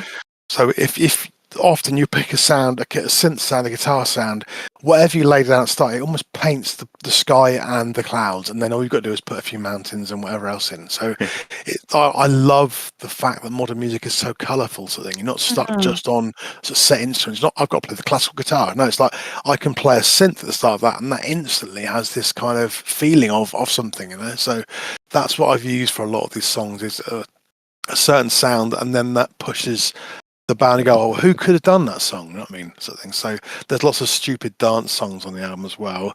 And you kind of go, it's like an Armin van Buuren, but I can't use that name, so I'll think of a stupid name. You know what I mean? Whatever to go with that. But it's it's really good fun. There were a lot more dance songs than I was expecting.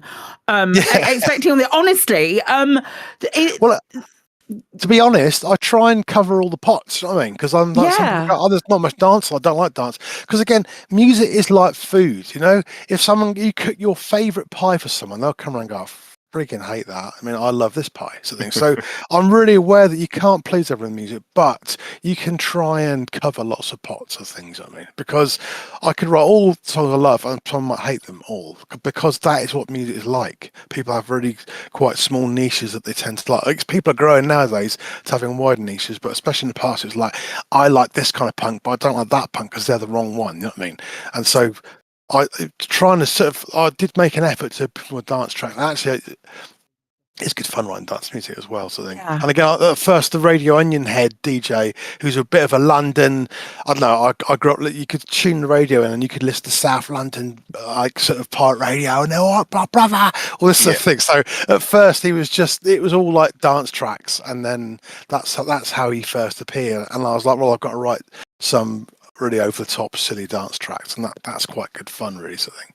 And again, I do try and make all my songs really catchy, sort of thing, which my wife and kids hate me for, like especially with Touch 7. It's very annoying, Tom. It's very annoying. Which is good. I was going to say success. Yeah, Sarah's going, when are you going to finish that song? It's really good, but I go to work every day and I hum it all day, you know? And I come back and you've changed a line, and I go back and I hum that, and it's there. So that is my terrible part. Again, I think in my day job, I go and work with young people and I write songs with people all day, sort of thing.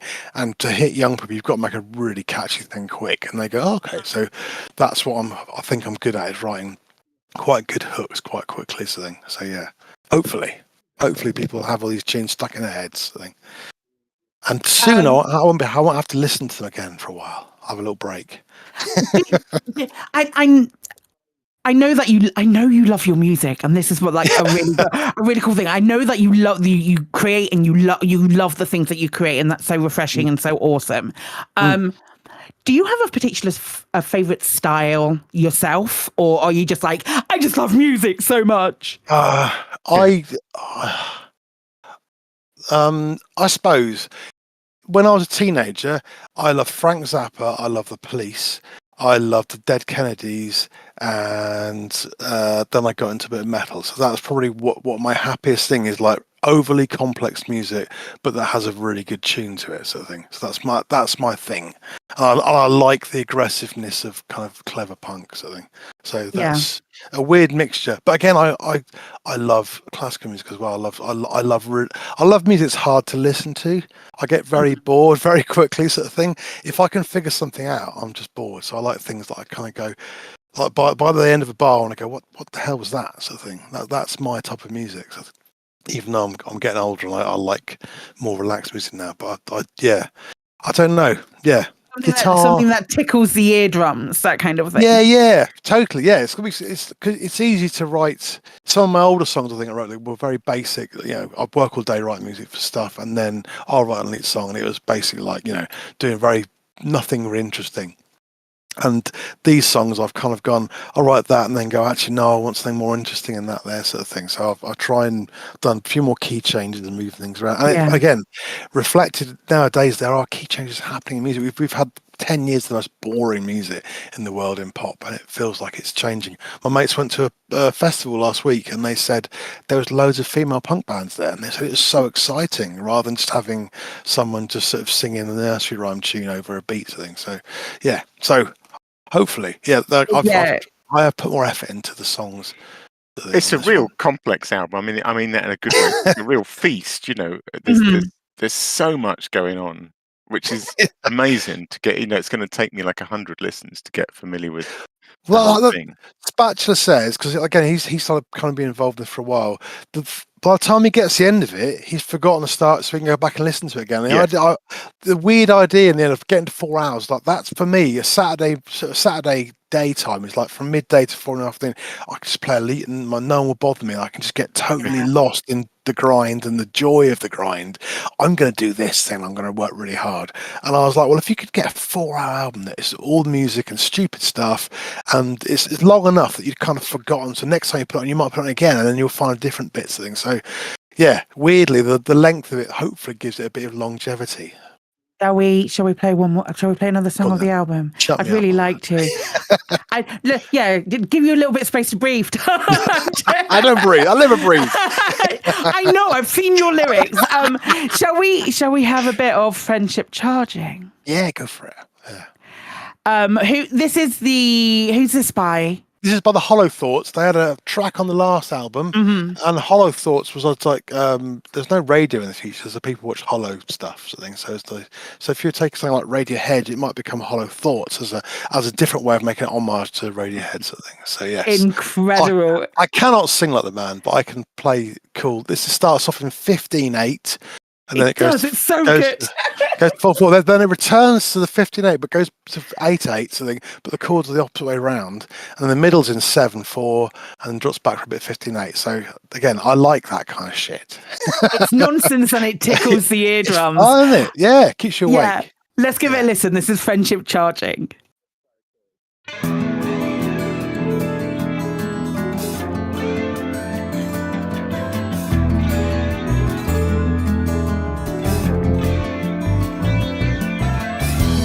Friendship drive is charging. I'm on the new drum. Out of the way to surgery.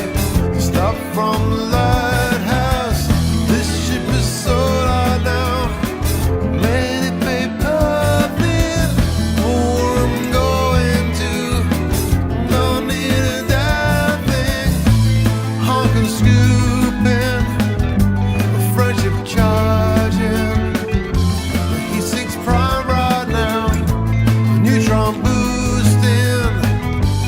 Watch for white dwarfs. Stay on this side of the line, and we'll all be fine.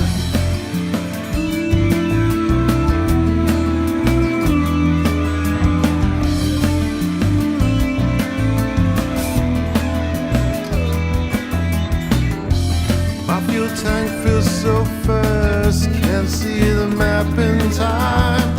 Should I check everything or just the ones that call to me now? Looking for earthlights, but I want a ring pair to call my own, or a jolly green giant. Okay, scooping, friendship charging. It seems primed right now. The neutron boosting. Watch for white dwarfs. Stay on this side of that line, and then we'll all be fine. Home school, sky bursting. Home school, everywhere. Home school, bring louder. Home school.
right now, or join an expedition. And all those hollow squares would fill me up right now. Space madness is gripping, Rex is haunting me. Hot and scooping, friendship charging. It's in its prime right now. Neutron boosting, watch for white dwarfs. Stay in this side of that line and we'll all be fine. Stay in this side of the line. Stay in this side of the line. Stay in this side of the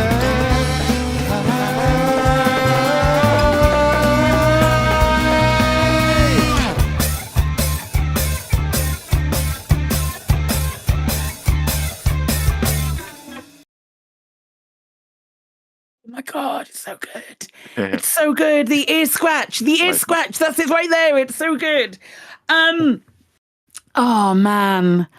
Oh Cheers, man, what a guys. good track. You're so good, Tom.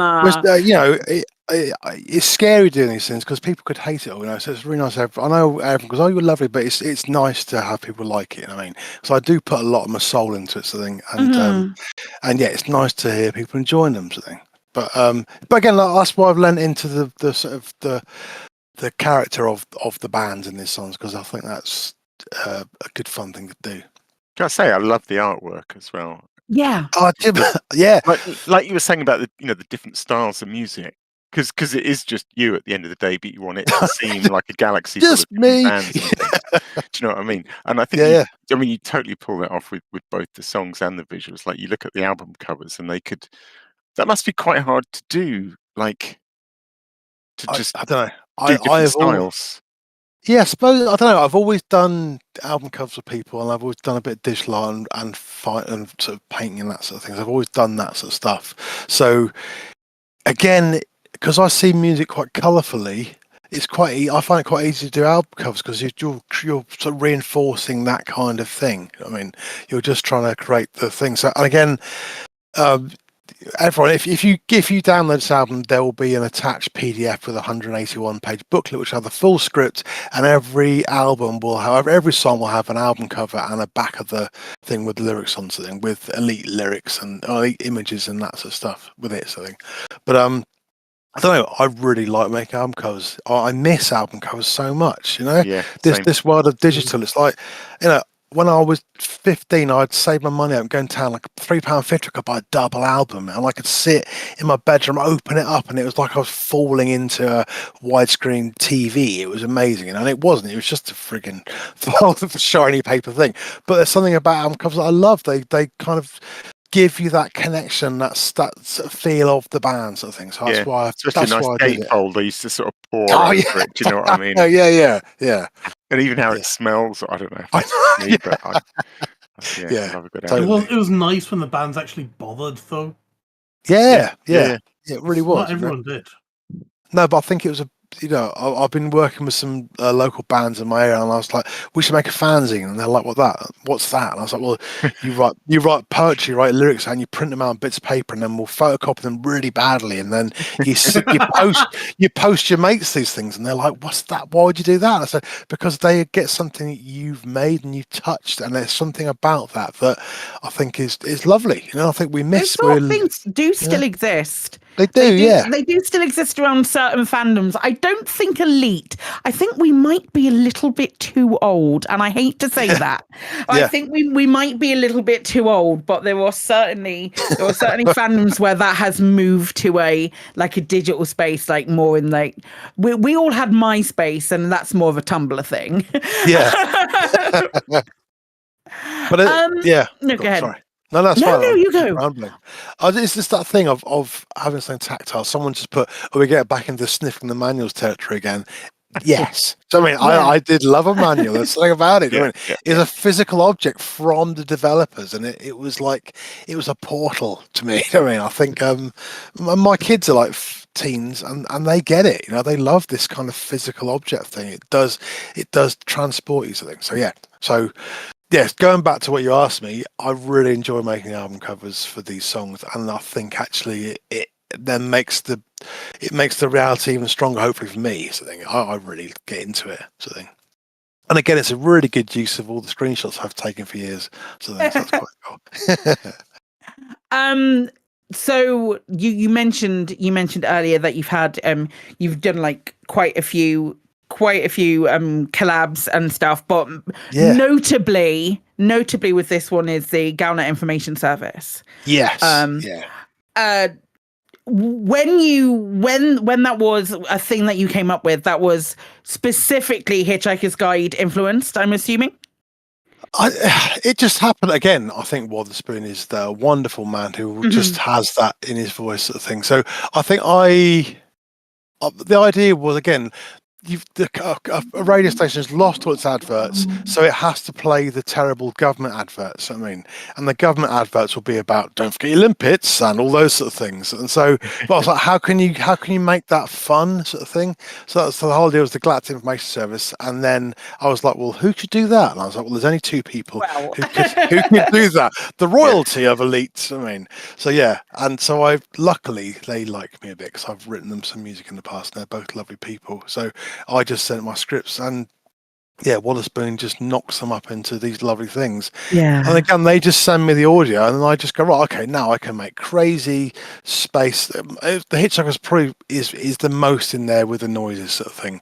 And so I got a pack of sound effects with loads of noises and that sort of thing. And it just adds that comedic but tactile feel that you get in the game world, sort of thing. So yeah. For sure, absolutely. Yeah. Hey, shall we listen to one? Go on, I love these. It's not me speaking. Okay, let's hear one then. Let's do it. Yay!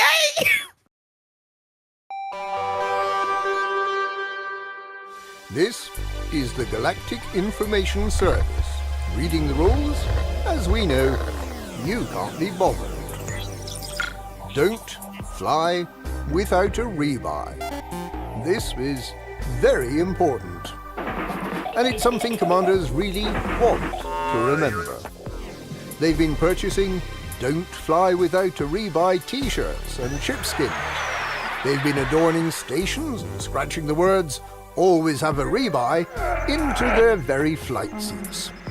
But what is a rebuy? It's the insurance claim excess for your ship that's been destroyed.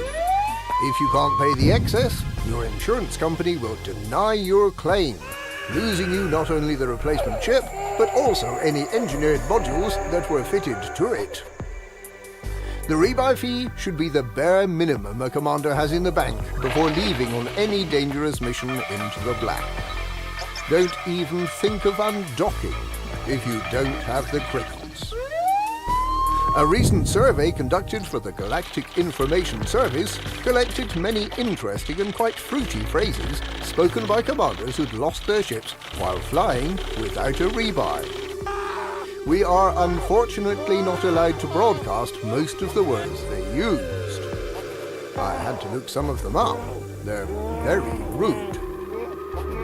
We have, however, compiled an ambient surround sound remix of sobbing commanders who thought that they could fly without a rebuy. This 3-hour-long soundtrack will be broadcast on all channels twice per day to remind commanders to always have a rebuy, or else.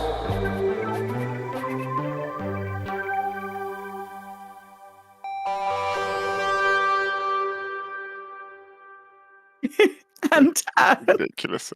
It's so good. It's so good. They're such they're so different from like some of the they're in really interesting like little snippets throughout the album. How many of those are there? So I want to say 6. I think there's 5. I think. 5. Okay. There could have been 10. I think they're close. But again, I was trying to think of what are the rules in Elite. What could we cover? Yeah. So yeah, it was it's fun. But again, I've been talking about loads of stuff, but I have tried to make everything Elite centric in this. So the songs will reference loads of stuff in Elite. The DJ will talk about things, and there's even a call-in from people. There's all sorts of stupid things in it, but it's all in the Elite world. So hopefully, it should be fun for people. Yeah, it's man.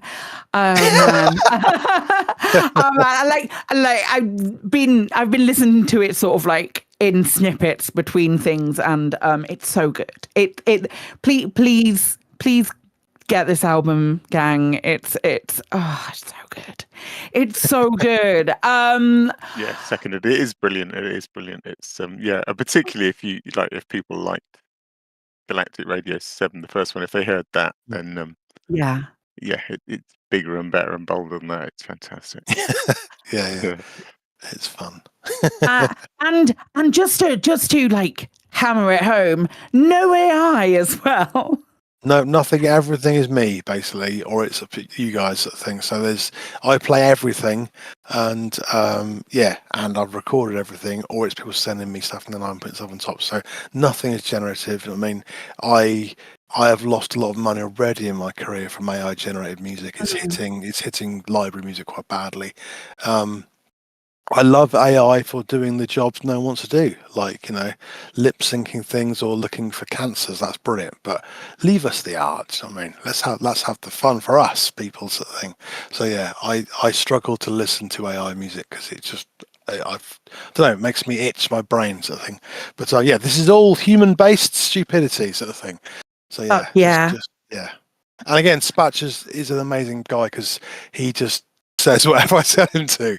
So it's I'm lucky that I've got a good pairing with a man like him. He's great, sort of thing, and he's really got off on it, and he's just he's found it all fun, and he's just gone. The songs are great. I love these songs. So that's good. And that really shows as well, like the passion that he has, like in the way he holds the whole album together, because he really does. He really does pulls the whole thing narrative. Yeah. the voice of the DJ is so kind of authentic's the word that springs to mind. It just brings it together so brilliantly. It's this full narrative. Oh, it's so clever, Tom. It's weird because you could just when I've done albums, just albums, and I go, well, it's just some songs then. And why don't you put when you put talking between it and bring the bands to life and do stuff, it just makes it so much fun. Hopefully, at least for me, I really enjoy writing it, sort of thing. And then it reminds me. It's very different, I suppose, but it reminds me of which I think I've always loved, which is the soundtrack to American Graffiti, where you've got Wolfman narrating all the way through, and it just ties it all together, and he kind of interrupts the beginning of some songs and cuts off the end of them, and there's little phone-ins, and it's such a good way of doing an album of songs. Yeah, because I couldn't make a film. I mean, I'd love to make a movie of Elite, but it would take about 7 million years, and then you can't do you have to do like Ascorbius does and do lip syncing in computer, whatever. And it's just like that takes too long. But I can write an album, and I can make the sounds make you feel like it's a movie. Hopefully, a very stupid movie, but yes, a very stupid 4-hour movie with amazing stuff. Yeah, 100%. And an interactive adventure that hopefully people do, which would be cool as well.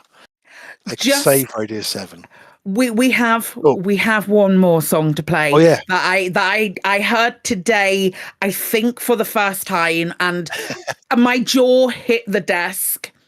This is, you sent us Power Play, that's right, to play, yeah? Yeah, by Dead Duvals, who were on the last album. They did a song about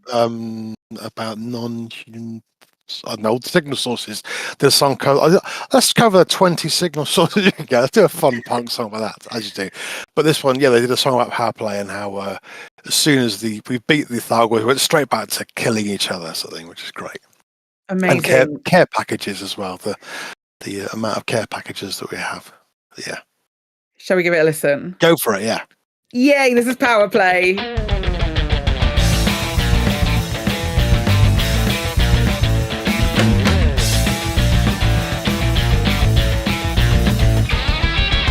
War's over, so they say, and now stuck in wicked fine power play.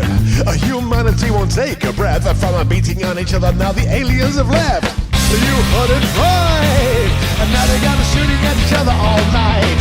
And it seems so strange, but maybe those Thargoids coat our brains. All I need is a chance of backhands reading me. I won't even play unless you give me weapons and power play. Raise that rank, raise it higher, raise that rank, at least it'll never expire.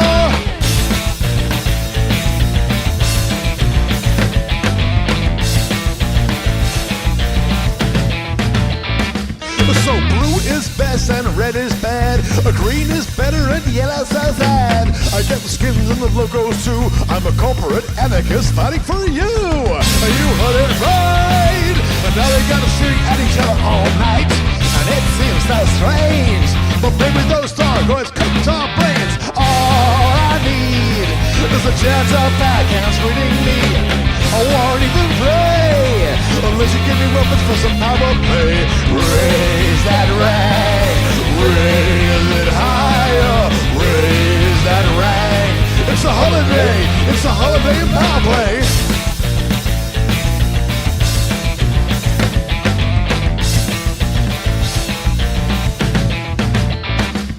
Rank 1 takes nothing, but you gotta play. Rank 2, 2,000 merits, okay. Rank 3, 5,000. 4 is 9. 5 is 15. This is fine. Care packages are filling my mind. Rank 1 is on foot, merits climb. Then care packages are filling the station. Where's those pack have the sensation? You heard it right. And now they're gonna shooting at each other all night. It seems so strange, but maybe those Thargoids cooked our brains. All I need is a chance of backhands reading me. I won't even play unless you give me weapons for some power play. Raise that rank, build it higher. Raise that rank. It's a holiday in power play. Raise that rank, raise it higher. Raise that rank. It's a holiday in power play. Raise that rank, raise it higher. It's a holiday.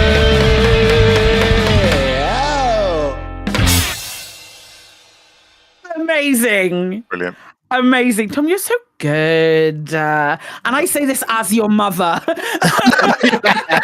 You're always proud of me. So it's good. I'm so proud of you. I'm so proud of you, son.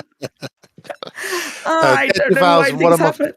One of my favourite bands to do Daredevils because it's just, they're great. I mean, I love Dave Kennedy's, and they write great chords, and he's got a brilliant voice. So yeah, go for it, man. I think we're allowed a bit of that in Elite. It'd be cool. It's very cool. It's very cool. There's a lot of cool things. It's very, very long. fun. No. It is long. It is long, but it doesn't feel as long as it is. Hello. I don't know if that's a compliment. Oh, that is a compliment because it could feel like going forever. I mean, some people it will, but hopefully the people that enjoy it, it'll be a good session where you can play Elite and do stuff and have a good listen to things. So yeah, and hopefully have a good giggle. That's the thing. It's a giggle about things in Elite that you might know. So things. I laughed a lot. Did you? Oh, good. Yeah. Good. I'm glad, man. Because I've just sitting there writing bottom jokes, going, "Will anyone but me find this funny?" But luckily for me, funny. Cool, good. And again, Spatch is brilliant. He throws himself into the mania really well. So I think, and again, I love doing DJ Bong. What he's such a stupid character, but why not? I mean, why not have a pirate radio station as well? It's so nonsense and it's wonderful and I love it. Hey, Tom, where can people find you and where can people buy this album from This album is going to be on Bandcamp /ToCoSo sort of thing. You can find me on Blue Sky. I think it's just ToCoSo.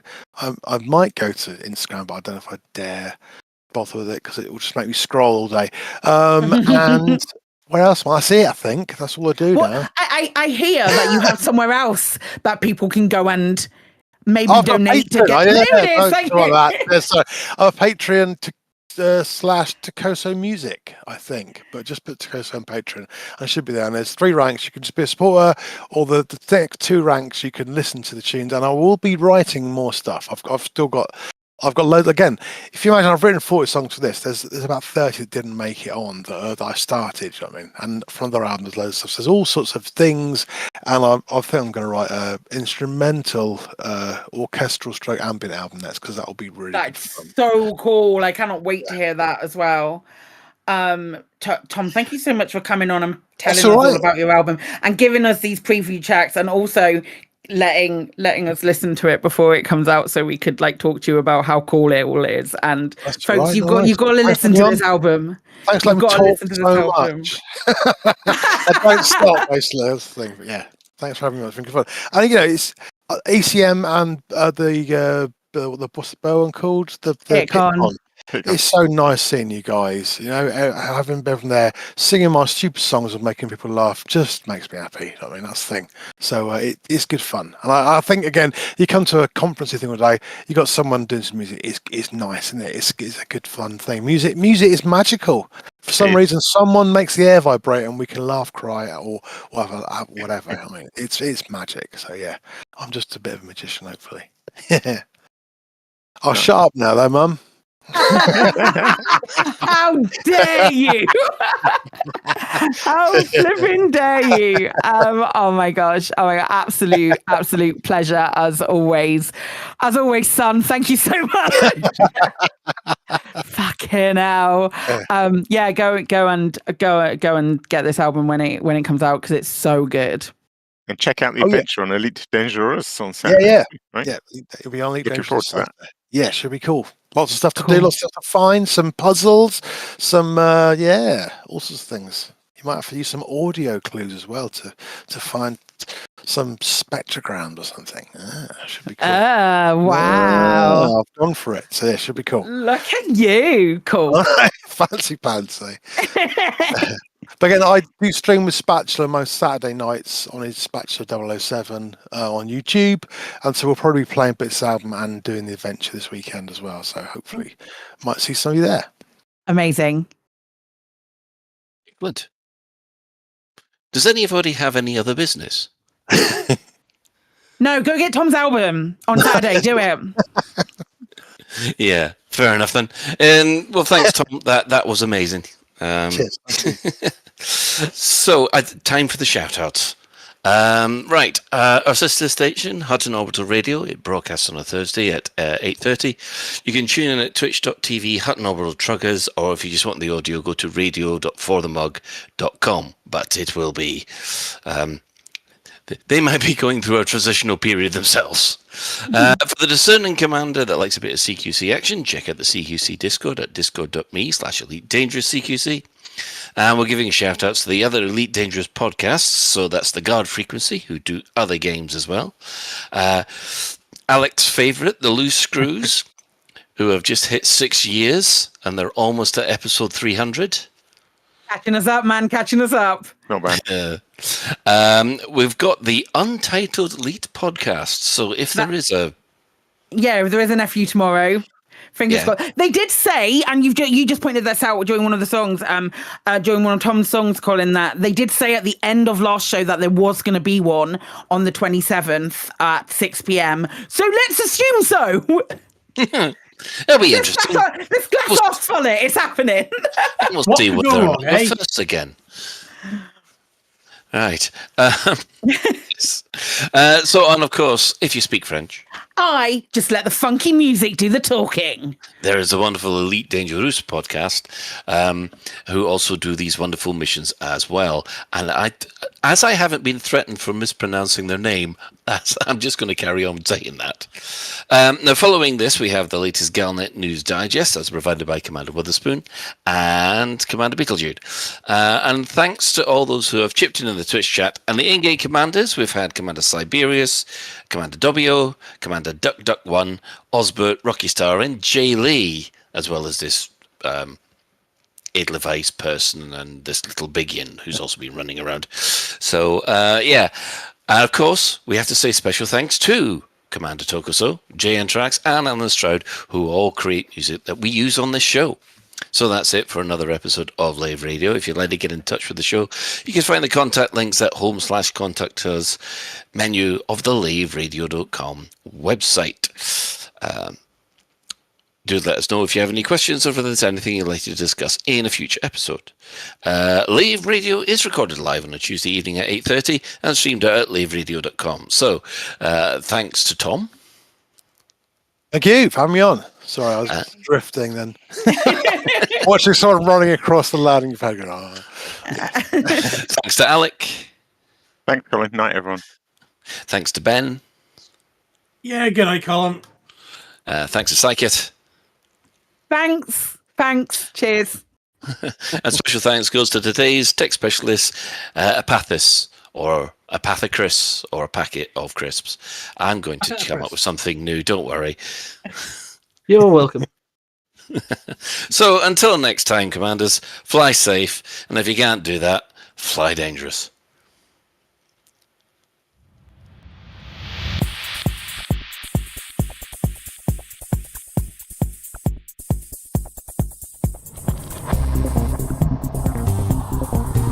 Is your life like this?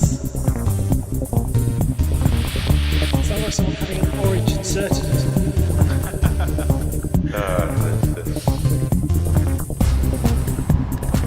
You need a safe word.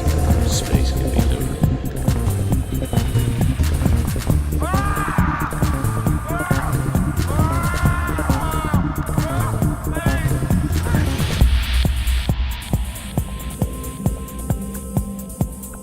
I'm gonna see the galaxy.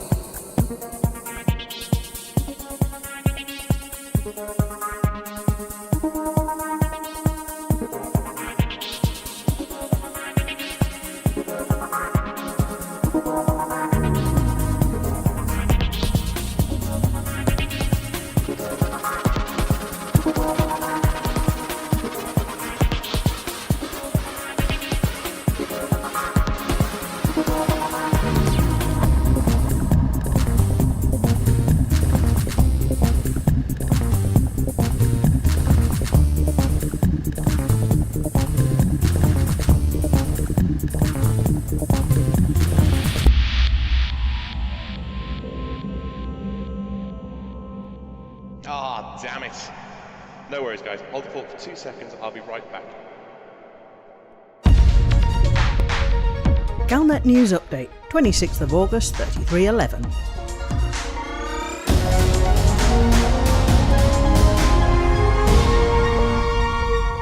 With the Brewer initiatives complete, it's time to get back to colonising the galaxy. With the extra 66 tonnes of cargo you can now fit in a Panther Clipper, transporting more than 1,300 tonnes of commodities at a time is a reality. With a little bit of care, it's relatively easy to create an economy that manufactures almost all the goods required to build more settlements and to colonise new systems.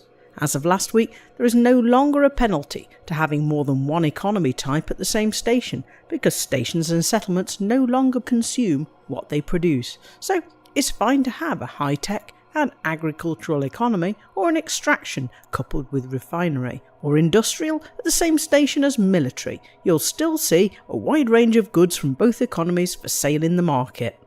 Levels of production are linked to population, so if you want more stuff, you need to get more people working at those facilities. As a reminder, choosing the right sort of stellar or planetary body can boost the effectiveness of the strong local links of your economy.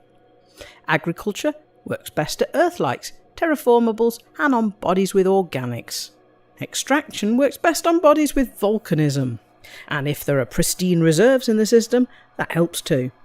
Industrial and refinery economies work best with pristine resources. For them, the sort of body is irrelevant. The best high-tech economies are associated with Earth-like or ammonia worlds, or worlds with geological or organic features. Tourism works best when there are interesting things for folk to see. And that means any or all of Earth-like water worlds and ammonia worlds, geological and organic features, and black holes, white dwarfs and neutron stars. Scary locations really draw the crowds. Of course, this is all very well, but if you can't dock at the construction site in anything other than an Imperial courier, you're not going to get your economy off the ground. Commander Phoenix Blue tried to build an orbital outpost in HIP 41422 orbiting Moon 4A. Unfortunately, this moon is in a close binary orbit with Moon 4b, meaning that the orbital construction site is moving at a healthy 500 meters per second, and from time to time gets to within 100 kilometers of the surface of Moon 4b. Even Operation Ida, or the System Colonization Contractors Network, might find this docking challenge more trouble than it's worth.